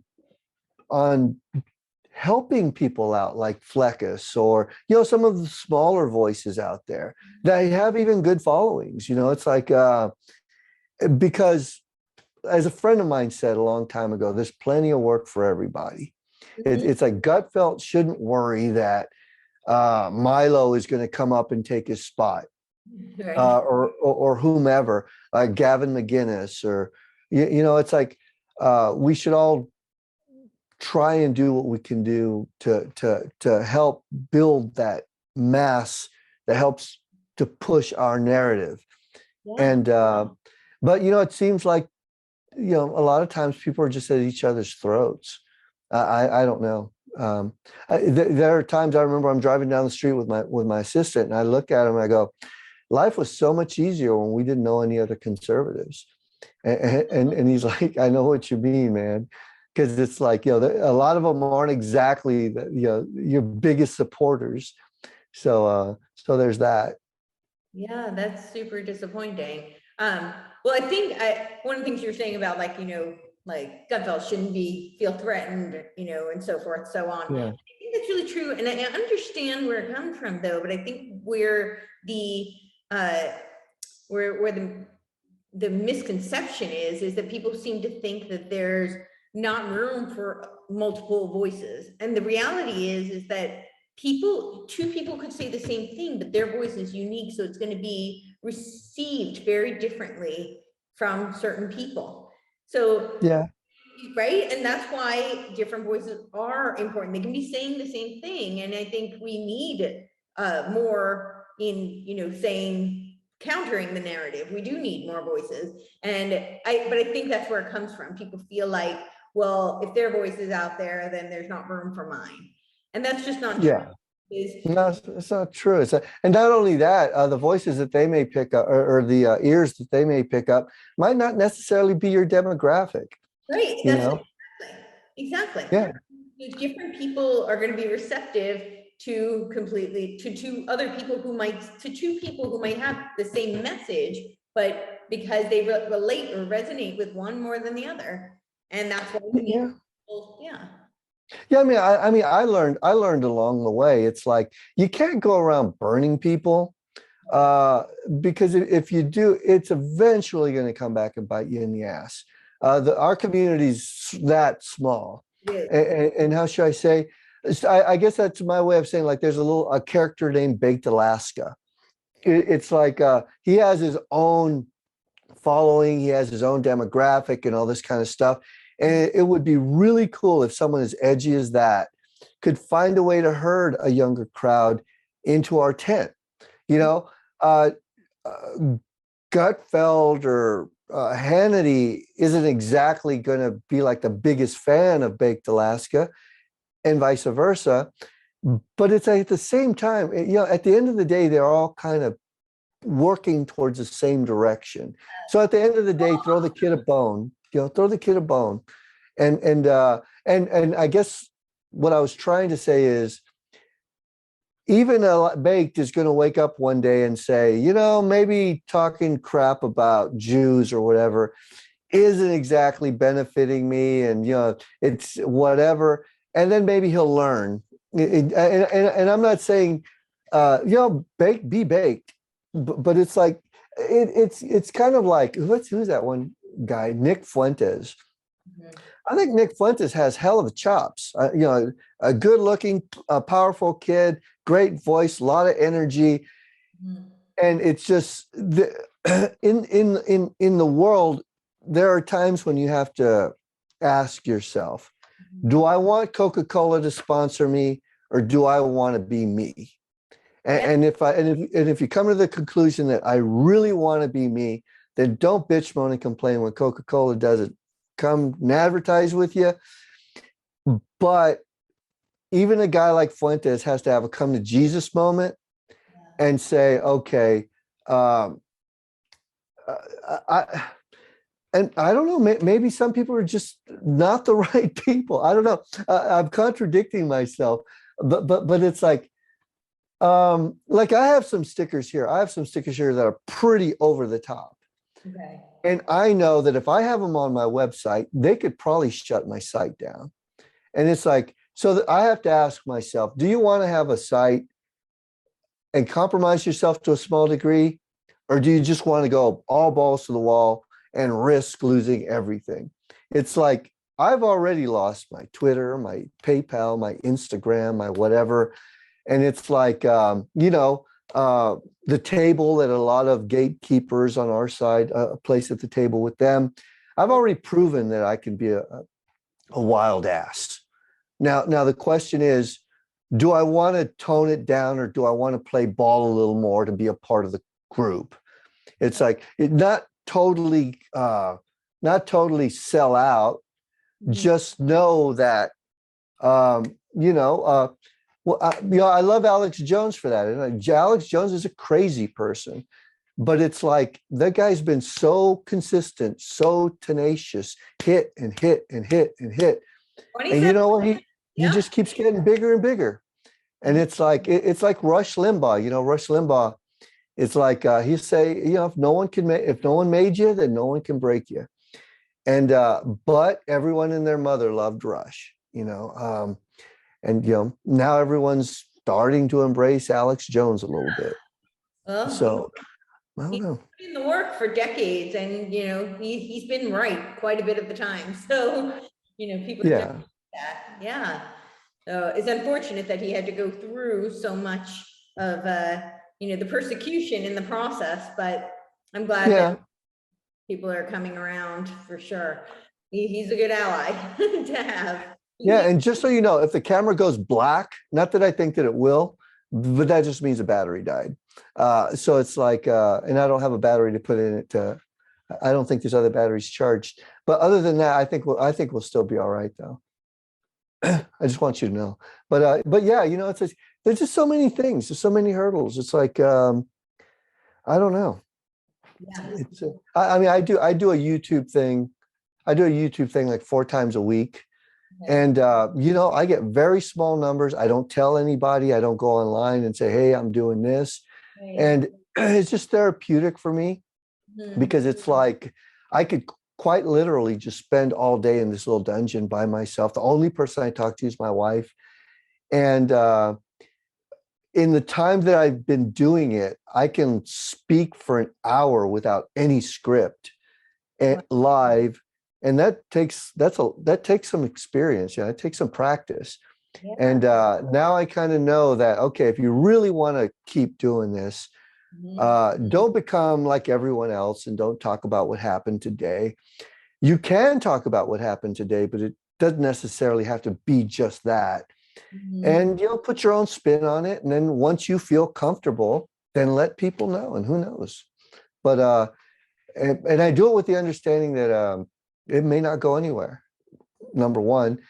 And two, I'm at least doing it the way I wanted to do it. I can do it however long I want, whenever I want, and whatever. But it's like, so, you know, live and learn. Yeah, absolutely. Absolutely. And what are you're working in some art project now, right? Yeah, you know, I'm working on these. I've been doing a lot of painting, spray painting. I'm trying to learn how forgiving paint is, like spray paint versus acrylic versus this or that. And I'm working on big scales. And so I'm doing that. Of course, everyone's telling me to get into NFTs, which is something that I might touch upon. And what else? I want to do writing. I want to do some writing. Do so. You know, I have to do a documentary and a book, Uh-huh. and a documentary and a book, and that's just going to take some time because I want it to be good. I see a lot of people put out conservative documentaries, and a lot of them just kind of suck. And Mhm. it's like, no, I don't want this to suck. I mean, I want it to resonate with the art community, with the street art community, and with us, and you know, with whoever sees it. So it's like, so I have that in front of me. Yeah, awesome. That's exciting stuff. Definitely. Yeah, and then of course the occasional hit will come. And usually the way that I work is if something comes down the pike, it can like boom, flash in my head, and then everything else gets shoved aside, and I just focus on that. So so there's that as well. It's a very organic process for you. It's just, Yeah, yeah, totally organic. I mean, right now you got Halloween coming up. You know, you got the holidays coming up, Thanksgiving, any number of things that you can capitalize on. Mhm. Um, and if the Biden administration is anything, they're providing us with one train wreck after another. So it's, it's just a matter of capitalizing on them, I guess. Yeah. You said that what you do, you go out there at three in the morning, 3:30 in the morning, and that it's illegal. Have you ever had any uh run-ins or yeah. I've had run-ins. It's like I truly believe that they're going to come knocking at my door at any point. I really do. It's like, yeah, I think I've maybe pushed my luck a little too much, and I'm a little too open about what I do. But so far so good. And I can tell you that I know how my brain works. It's like if I'm up someplace and if I see the police, my gears click in such a way to where it's like, you're working, you know, Mhm. do your work. And I'll do whatever. If we have to pull back, we'll pull back.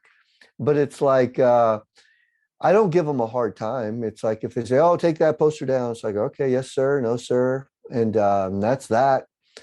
And I've always been lucky because I don't give them any lip, you know. It's like, yeah, I had this Fauci poster that I really wanted to do. We're driving through Melrose, and I see this wall. And I can tell that there were posters up there and people tore them down, but it just had this certain look to it that was beautiful and it would have really played well with the color of the poster. And I was being so reckless. It didn't even occur to me that there were cameras. I didn't see the cameras. And so I put this poster up, this huge poster, and then I see my glue bucket get kicked over. I'm thinking, why would my assistant do that? And I turn and I look, it's the owner of the building. And here it is, 2:00, and he has this big screwdriver. And see, I could say, hey, what the hell's the matter with you? That's my glue. And I just looked at him and says, hey man, I'm wrong. It's your wall. Sorry, I'll take it down. It's like, it's the guy had been through so much already. I mean, they closed his shop down because of COVID. His wall is all boarded up. He's constantly having to do maintenance on his wall because of graffiti and posters that people put up. How the hell am I in the right? I'm not going to argue with this man. I'll just say, you know what? I clean the glue up, take the poster down. And he goes, oh, don't even worry about it. I said, no, I insist. And so, it's all in how you handle it. Yeah. It's like, it's all in how you handle it. And so far, so good. But don't get me wrong. I mean, I tell my assistant all the time, a gang member can come and shoot at us. It's like, we've just been very lucky so far. Yeah, well, I hope that luck continues for sure. Yeah. For sure. So I'm curious, just as an artist, because I was an actress, and so I remember, and I did theater, was one of my favorite things to do. I had a theater company when I lived in New York, and I always found it really fascinating that there were performances that I, as an artist, felt really good about, just like I felt like it was one of my best works, and I just really, I thought I had put my best performance forward, and it didn't necessarily resonate with the audience. They didn't think that. And then I've had the opposite happen where I thought, wow, that was just terrible, and people just loved it, Yeah. And so I'm curious if you've had that experience, and what your thoughts are on that. Yeah. Yeah. Have I? Yeah. And it doesn't really matter to me because I guess what matters to me is that it rings in my head. And I would have to say 85% of the time, if it rings in my head, it's probably going to ring in yours. Right. I guess there have been some that some people just didn't get, but it happens, I guess. It's like, and there are times when I would put up something and think that, oh, this isn't going to go very well. I love, and I hate calling him my assistant because I consider him a friend. And there are times when I'll have an idea, I'll tell him about it, and I'm like, I'm not going to do it. No, dude, it's great. We got to do it. We got to do it. And I go, I don't know. So he'll talk me into doing it. And it turns out great, so it's like, it's good to have people like that with you. I learned to stop collaborating with people because I'm pretty sure we have mutual friends that I've pissed off in the past. It's like, I'll try to keep it brief. We did that She Knew poster with Meryl Streep. And that went like global 3 times. Yeah. And the first time no one knew who did it, and they were all excited. And I came up with a concept. It was their project. They said, "Hey, we want to hit Meryl Streep," and I was like, and I was closing down the shop for the year. I was like, I was just trying to wrap up the year, and they said, "Hey, can you help us out?" I said, "Yeah, sure." And they showed me what they were going to do, and I was, graphically, that's pretty tough what you're doing. So I looked at the trailer and I saw a picture of JFK with the word liar across his face. And I said, huh. So I said, yeah, I'll see what I could do with that. So I put Meryl Streep and I put I lie or I knew. And with the with a black bar, the same way that JFK poster was. It turns out that there was a graphic artist, I forget her name. She used to do posters in the 60s that were black and white posters with red bars across with white words. I think Supreme ripped her off. And everyone's like, oh, you ripped that lady off. I'm like, I didn't even think about her when I did it. I'll tell you the truth. But I submitted that work to these guys, and they changed it. They changed it from I knew to she knew, and they turned the black bar to a red bar, and they changed the picture that I had used. I swear to God, took all of 3.5 minutes doing it, and not even 5. And so the guy art directed it. He tightened it up a little bit, and that was that. I figured, okay, no big deal. No big deal. It went viral, and this individual would always say, street art's dead. And I just want to razz him a little bit. I like called him up. I said, so do you still think street art's dead? I mean, this thing is going off in Rome. And he's like, I never said street art was dead. I'm like, okay, I'm not going to argue with you, but okay. And then he's trying to figure out how to sell the poster, and for like $1,000 each or something. And I'm like, well, why don't we just put it on my site and sell it for, I don't know, $25-$30. That way people can afford it. Mm-hmm. And he's like, well, okay. I said, but you know what's going to happen, right? People are going to say that I did it. Now, fact of the matter is, I came up with the poster. I printed the poster. I put the poster out in the street. I had about 80% of, outside of the fact that it was your project and you fine-tuned it a little, it was pretty much me. But it's yours. I'm not going to, whatever, it's yours. But I said, what's going to happen if we sell it from my site? Everyone's going to say that Sabo did it and all this kind of stuff. They're going to find out. Yeah, and he didn't seem to mind. I said, all right, then. So then I put it for sale. And then boom, it went global again. Sabo is responsible for this. And then they got pissed off. They're like, cease and desist. You can't sell it anymore. I can't believe you're getting all this attention. Why? Basically, which made no sense. It's like, why aren't we getting attention? It's like, well, because you don't want attention. I said, I think that was your whole point. It's like that, you don't want anyone to know that you do this. Remember, you have like real jobs. And so they get all pissed off at me and they accuse me of theft and everything. So I'm like, whatever, man. And so, you have instances like that. And after, like the billboard thing, it's like, I would need a crew for that. These billboards they're 100 pounds and you need people working with you. And, you go up there, you do your measurements and everything. But on game night, you try and get your crew up there and they do their thing and you're shooting with a camera and drones and everything. And it's very capable. They're very capable of coming off that billboard and saying, Sabo wasn't even up on the billboard. We did it. I'm like, that was my concept. That was my art. I did this. I did that. I got everything together, got the crew, got the cameras, got the drones, did it. And yeah, I was up there. How the hell do you think I got the measurements? And there were many instances when I did go up there and help. So it just becomes this thing, and I'm like, I'm so tired of that. It's like this Larry Elder one that I did recently. I probably could have done it by myself because I used a cotton material that was very light, and it's great that I had amazing people helping me out, and boom, got it done really fast. Yeah. But that was after swearing off of working with people on that scale. So I mean, that kind of begs the question for me, what now? Yeah. It's like, because it's somewhat boring to do certain installations, just posters. But what's not boring is creating really nice posters and putting them out there. Like, I'd love to do a poster of like Thomas Sowell, maybe even Larry Elder. I don't know. I did a Larry Elder one, Thomas Sowell, just people that I think made it. Rush Limbaugh, I got one of Rush.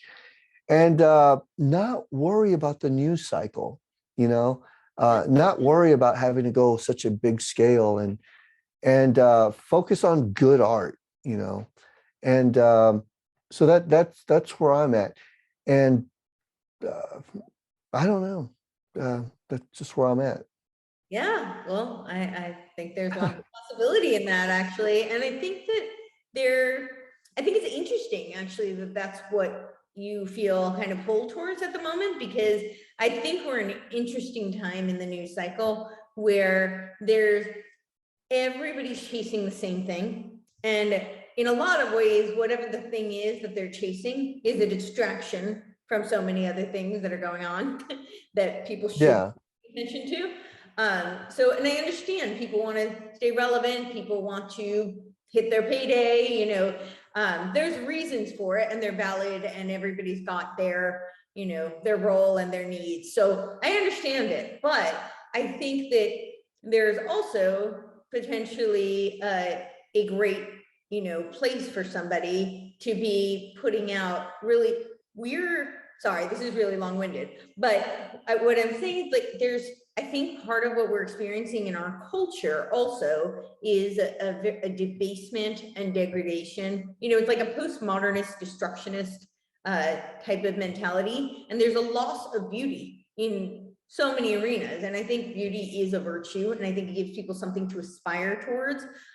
So all this to say that I think putting out quality art into the world and honoring people who have, you know, served the culture and the country and the world, I think that's a beautiful thing, and it may serve just as I'd love to do.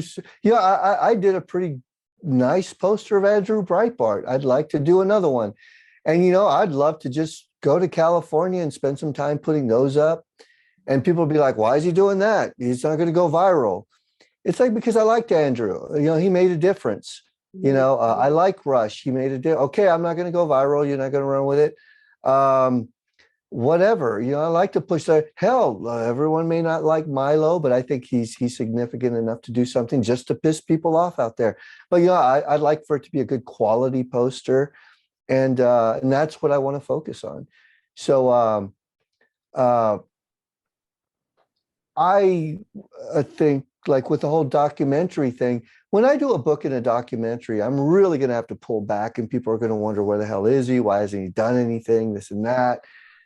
I want people to understand that in supporting me, or at least being there for me, the way a lot of people are, what you're getting in return is you're getting an artist. You know, you're getting someone that's hopefully consistently on the long term going to be there. And I assure you of this. It's like there have already been instances, but kids are going to be like, wow, I don't know who this guy is. Back in the day, he did all that and he influenced me, and now they're a great whatever artist on our side. And I'm pretty sure if I do a good documentary and a good book, that'll help in that regard. And you know, and I've been saying this for a long time, we need heroes. And you know, as self-serving or as like you know, big-headed as that may be, I'd like to be one of them. And I say that hesitantly because I'm probably one of the most flawed people you'll ever meet. And you know, the last thing you want to do is meet your heroes. But it's like you know, whatever. It's like, you know, it's already happened. I mean, I've already had people like, you know, say, wow, you got me back into art. And you know, when I see people like at NASCAR and they're screaming like, fuck Joe Biden. And when I see like boats like for Trump, and, you know, I see people doing banner drops. I see people doing all this stuff now. I'm not going to say that I did that and I convinced them to do that. All I can say is it does my heart well to see people are now doing it. And I can tell you that, you know, when the time comes, you know, maybe they'll say, damn, this guy was doing this a while back. But so whatever, you know. Yeah, well, I very much support your mission in that. And yes, we're all flawed. That's part of being human. And I think it's a great goal to aspire to be a hero. And I think in a lot of ways you already are. So it is by your actions. And I think it is so important to bring art to the forefront, because I think it has been really destroyed. So I'm actually curious your thoughts on that, because do you have like there's been, you know, so many different styles, and I feel like the more modern art really is very devoid of a lot of beauty. So I'm curious your thoughts on that. On modern art, on the degradation of modern art, or just like the loss of beauty in art. I think yeah, I think a lot of it's money laundering. I'll be honest with you. I think a lot of it's money. I think it's cheap. You know, it's like if I look at an expressionist today, I'm not even really looking at their work. What I'm looking at is how they're handling the paint. That way I can apply it to something that I do. It's just, I think a lot of art is just a lot of people with mental problems that are just putting it on canvas. And I wouldn't doubt that that worked. That worked a while back, but it gets old. You know, it's like right now, almost anybody that knows Photoshop could probably put a good image together that even looks creative. Yeah. So what happens is when the average person who's really not, you know, artistically inclined can do something like that, what that tells me is the tools are there to create on a certain level. And it doesn't matter what tool it is, you should always grab it and push it, you know, push it, make it work. Assuming, of course, you even want to use it. But it's like, you know, a lot of it, like I said, a lot of it is ugly. I hate art. And what I mean by that is, I don't, I, you know, I like the thought of going to gallery shows. I like the thought of hanging out and doing that sort of thing. But 80% of the art sucks. I mean, bad. It doesn't have any purpose. It's like there's some people out there that are just like, man, they know how to do that bowl of fruit, or they know how to do that landscape or whatever. Right. So, okay, wow, you're the next guy that can do a portrait. It doesn't mean crap to me. It's like, you know, I always say if it's not political, it's wallpaper. You know, it's like that's how I kind of feel about it. Every now and then I'll run across an artist that just kind of blows me away, but for their own reasons, you know. Shit, I mean, yeah, I mean, for whatever reasons, but for the most part, you know, art's depressing. You know, it's like there's very little out there that I want to see. So I don't know. What is a great art to you? I mean, it's a Uh, what is it to you? uh, and this may sound sick or it may sound weird, but when Jeffrey Epstein had those two paintings, one of them was of Bill Clinton, like kicking back wearing a blue dress. And the other one he had was of George Bush with the plane with the Jenga blocks, and he was knocking the Twin Tower Jenga blocks down. I don't know who did those, but those were good. And those turned me on politically, and they were sharp and they were well done. And I'm shocked I never heard of whoever that was. And I'm sure there are other. I love the stories of artists. You know, I love the Francis Bacon story, the Basquiat story, the Pollock story, you know, Chagall or whoever else. I mean, we've all heard, what's his name? Who's the guy that cut off his ear? I forget his name. The Dutch. I mean, we heard the story 1,000 times. You know, Picasso and everything else. I mean, I recently really did a bit of a dive on Francisco Goya. And I'm like, wow, this guy was amazing. And I think he was even better than Picasso. And, you know, I love their stories and I love what the angst and whatever that makes them create. And that doesn't necessarily mean I may like their art, but it's like, I love Goya's art though. But no, I love their stories because it's like, that's what makes that person, you know, that's what makes their art. You know, it's like, you know, I was telling someone the other day, every woman wants to be with Toulouse-Lautrec now that he's dead. You know, it's like, you know, when he was alive, I'm pretty sure everyone thought he was just some awful troll. And, but, you know, we love their stories. And I would like to think that mine isn't any different. It's like, I know my artist stories and I know my artists, and I can say that I can compete. It's like I've lived a crazy ass life, and I like that. You know, it's like, but that's not what's important. At the end of the day, I got to make sure I'm fed, my wife is fed, the rent is paid. I still can create art. I got to remain relevant, and so I don't know. You were talking about these other artists. No, Yeah, I love their stories. I love their stories. great art to you. What makes art great to you? Uh, their purpose, like I said, their purpose, their life, their execution. I love it when someone is so tortured, but somehow they're still able to produce.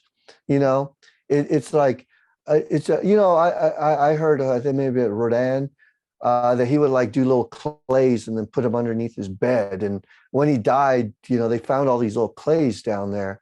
And of course, they went and cast them and everything. It's just stories like that I just love, Yeah, just stories like that I love. Like Bacon in his gay romances with his friends, or this one particular guy that wound up killing himself and everything. And there's just an art to the way they chose to live life, because so many people just live pointless lives. And it's like there's nothing creative or challenging or daring about it.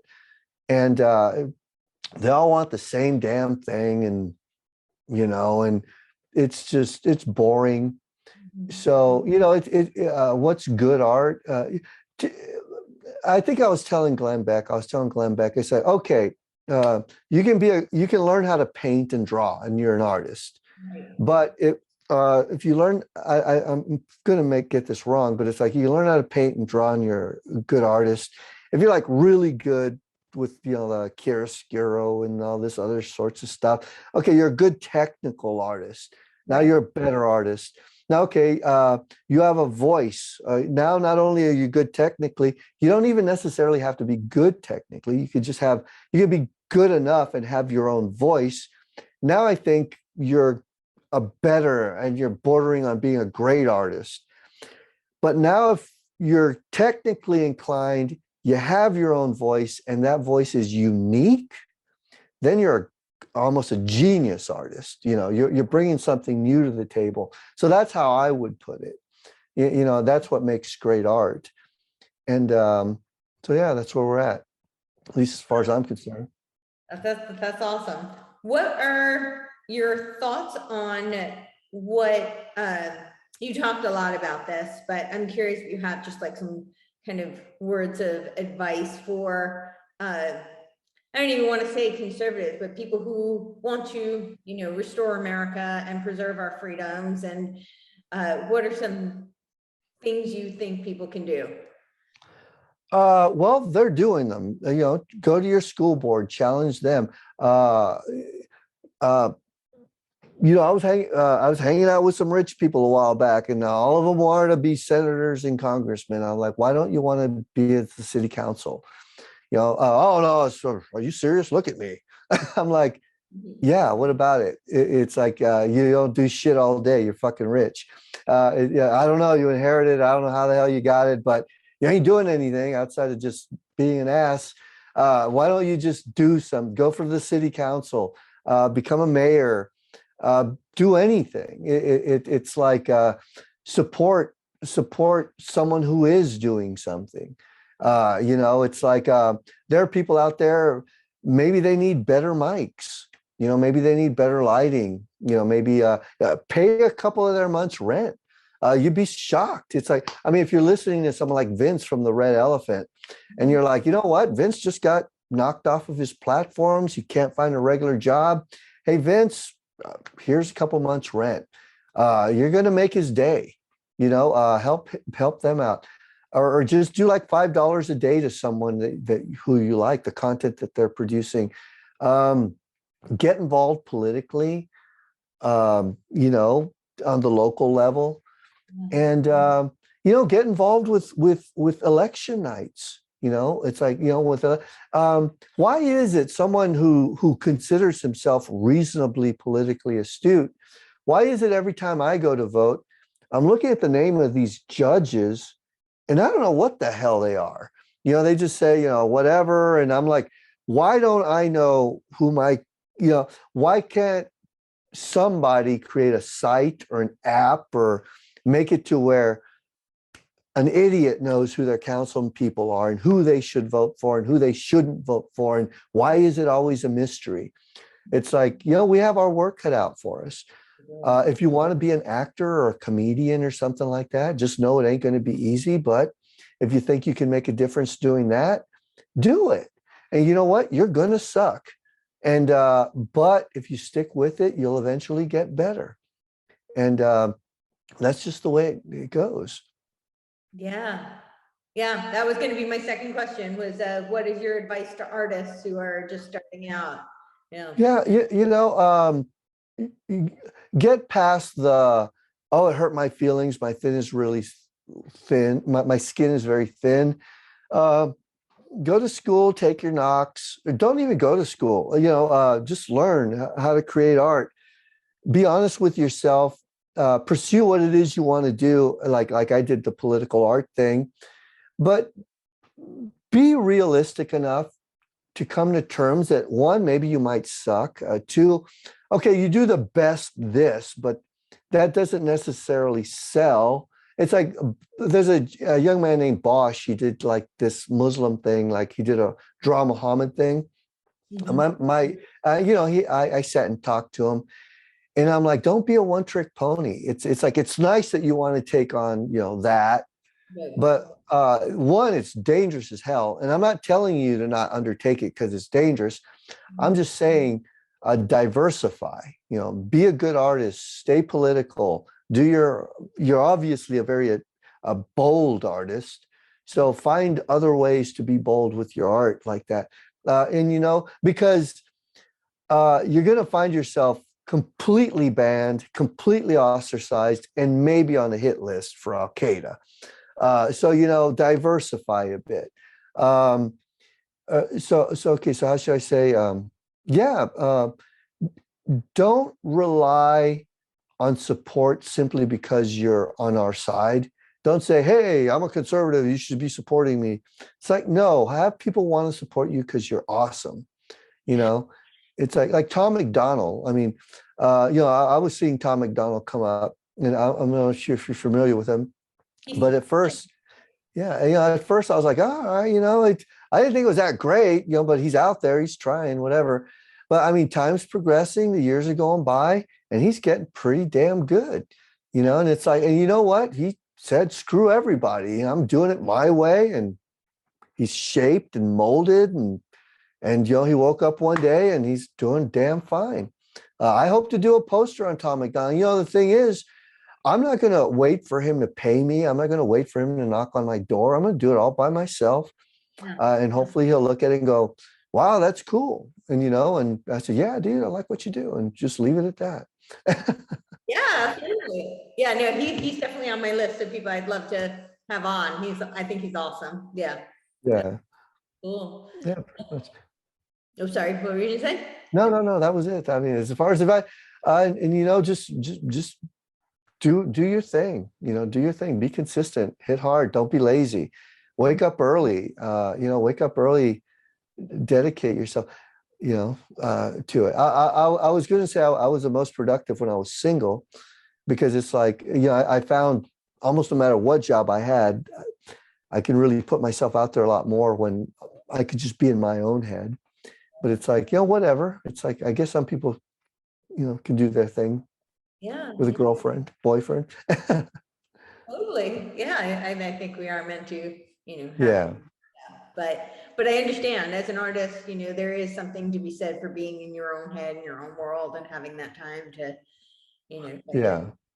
But I am curious about that. You were saying get up early. You get up very early, when you're doing a job. It's like 3 a.m.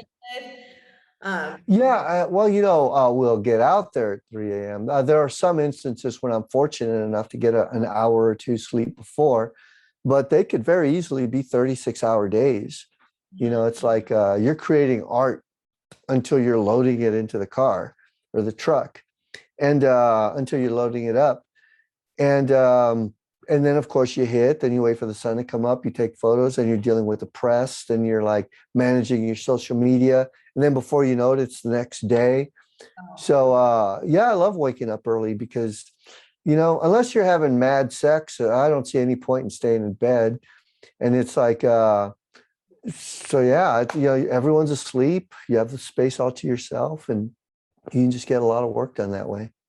So sleep is very important to our health. So how do you manage that? I use a CPAP, and nothing destroys a sex life more than a CPAP. And all I can say is I went without one to like my 48th year or something. I don't even know. And I was completely sleep deprived. If you were to If you were to ask me, I would have said, oh, my head hits the pillow and I go right to sleep. But the fact was, I woke up like I don't even know how many times a minute. And I would like suffocate in my sleep for years. It got to the point to where I was like a psychopath. I was like, I did not know who I was. And then one day I fell asleep at the wheel. I munched the car in front of me. And so I said, it's time for a sleep study. And I did a sleep study and they go, dude, we're not even giving you a second study. You need to be on the CPAP. And all I know is after that first day, I was like, wow, this is what it feels like to be human. And they started to laugh. They go, wait for a month, wear this thing for a month and you're going to be a completely different person. And I was, it's like a lot more well-rested.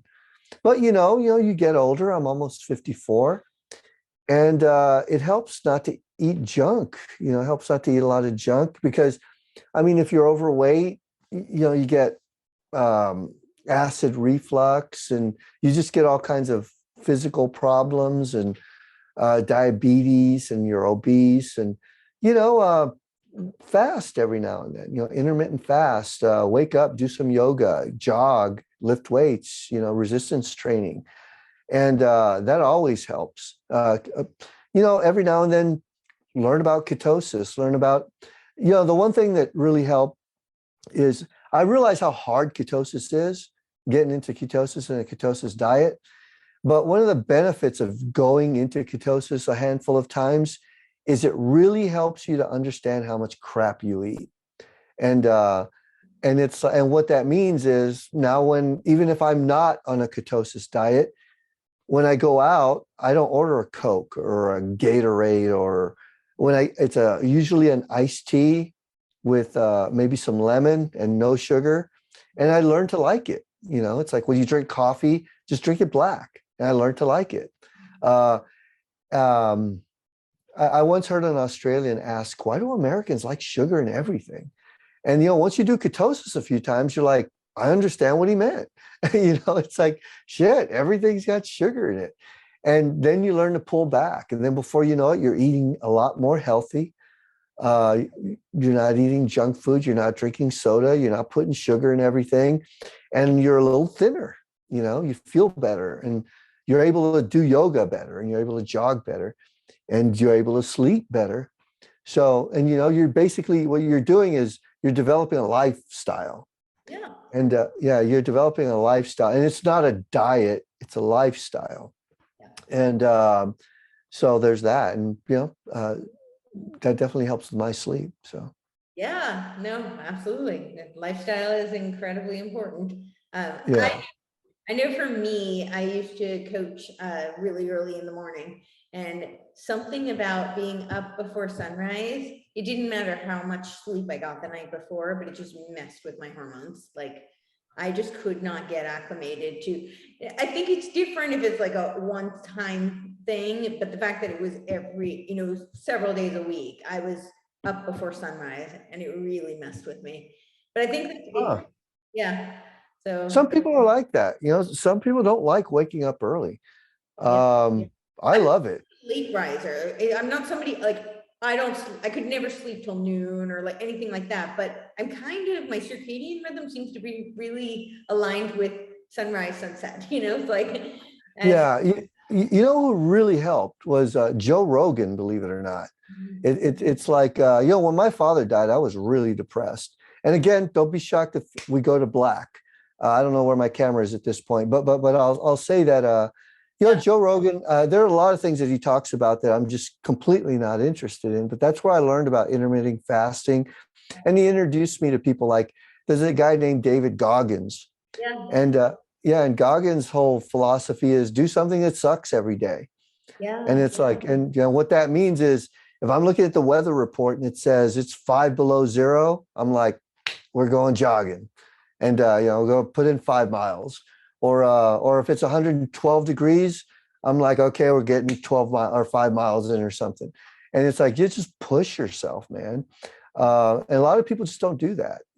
But but you know, you waking up early is a part of, like, I don't know, lifting weights early, doing cardio early, going for a jog while everyone else is asleep.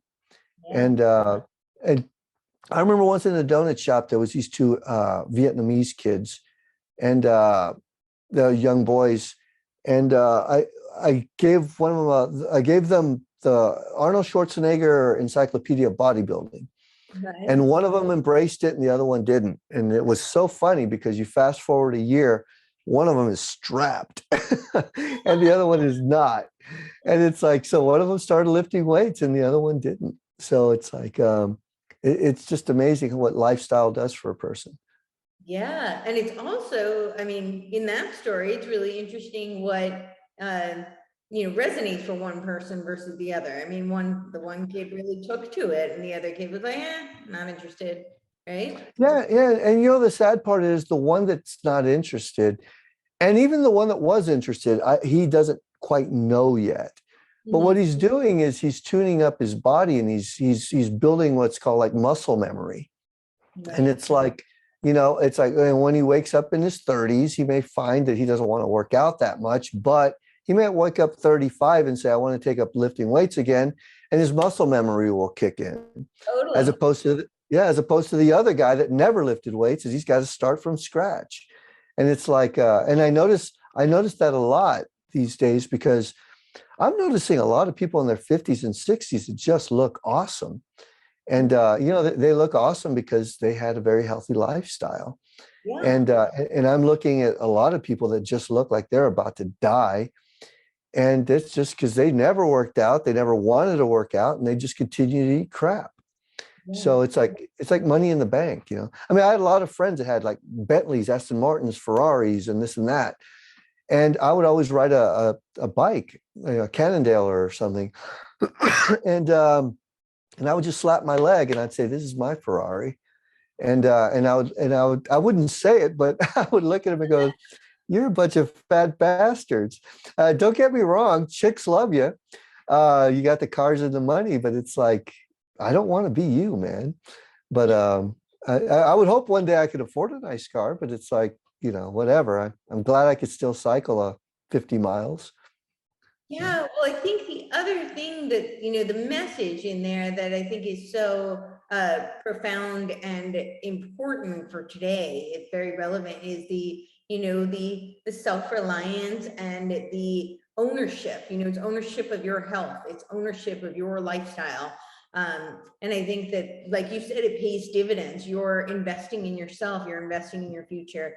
And I think that that is something that has been very much stripped from our culture. Everybody wants instant gratification. People want things to come easily. They don't have any patience for anything. It has to be done yesterday. Uh, Yeah.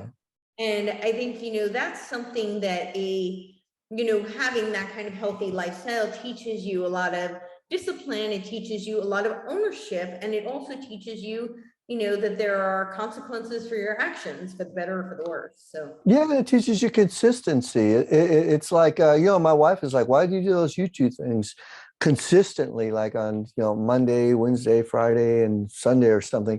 And I'm like, I want to be consistent at it. I want to have something that I can be consistent with that. But however, though, I would say this, there are a lot of people out there that I say, I don't care how bad off you are, how depressed you are, how great you're doing, right. always do your art, always hit, always do something. And it's like, because your portfolio is always getting bigger, you're always getting better, you're always building on it. There's some people out there that, like, if someone comes up to you and says, hey, you know, I want to do a little documentary, I could use your help, I hear you, or you went to film school or something. Oh, no, you know, you're not big enough. Oh, no, you're not fabulous enough. Or, oh, I want the big project. It's like, how do you think you're going to get the big project? It's like, you know, you're going to get the big project doing the small projects. Don't get me wrong, that's not always the case. But it's like some guy may say, hey man, I need like a grip or something. And you're like, oh, I went to film school. I studied to be a director or whatever, a DP. Well, yeah, if the guy is working at Sony Studios and he needs you to be his grip or whatever else, you're going to meet this other director. He's going to see how hard you work. They're going to invite you into another shoot. You're going to make a network of people that you work with. And before you know it, they're going to say, wow, this guy really kicks ass. And you may find yourself working on that big project, and that's how it works. It's like, one of the things that I learned in AA, it's like, and this is another meditation, when you feel really bad and you're like depressed and you just want to die, don't focus on yourself. Do something for someone else, because it's like, what you do is you get out of your own head. Right. You're no longer thinking about how bad you feel. You're no longer thinking about being depressed. Right. And it's like, and who knows, that this individual may be grateful, they may not, but I assure you, for me, 100% of the time, something good came out of it. And if you live your life like that, it's like, always plug away, always plug into your skill set, your thing, be consistent, have purpose, be gracious, be there for people. Like I said, and you'd be shocked. There are a lot of people out there who are either professional victims or God knows what. But when you tell them, look, I know you feel like shit, but why don't you go out there and do something for someone else? They'll look at you like you have four heads. They're like, what the hell are you talking about? It's like, I feel bad. Why am I going to go help someone else out? It's like I said, man, it takes you out of your own head. So, yeah, I don't know. It Rules of also life. gives you a sense of purpose. It makes you feel like you matter. If you're able to do something for somebody else, that person benefits from what you've done and from your existence. So I think that's a positive reinforcement. Yeah. It's a positive thing. It's a positive way to live too. Yeah. Oh, yeah. No, without a doubt. But I think for somebody who's not quite seeing why, because they're so myopically consumed in their own misery, that's directly like not even about the other person. That's actually how it helps you. It's a win-win for everyone, So. Yeah, pretty much. Hey, good karma anyways. It's good karma anyways. Exactly. So, well, this has been absolutely awesome. If there's any other closing remarks that you want to leave everybody with, please do, and tell everybody where they can find you. Okay, well, you can find me at unsavoryagents.com. It's basically unsavoryagents.com. And, some of my work is pretty hard, pretty rough, but whatever, just go through this site. There is a subscribe star or another donation link. I think I should probably make them a little more apparent, but any amount of donations helps. Lord knows, I mean, it helps. Let's just put it that way. So, but if you can't, by all means, you're still welcome to show up. Send me an email. My email's there. And words of encouragement always help, especially when I'm like, what the hell are you doing? So yeah, and I'll probably at the moment I'm living in Colorado. Where I'm going to be next year, I don't really know, but it's like it's always good to know that there's people out there that are at least giving what I do some thought. Absolutely.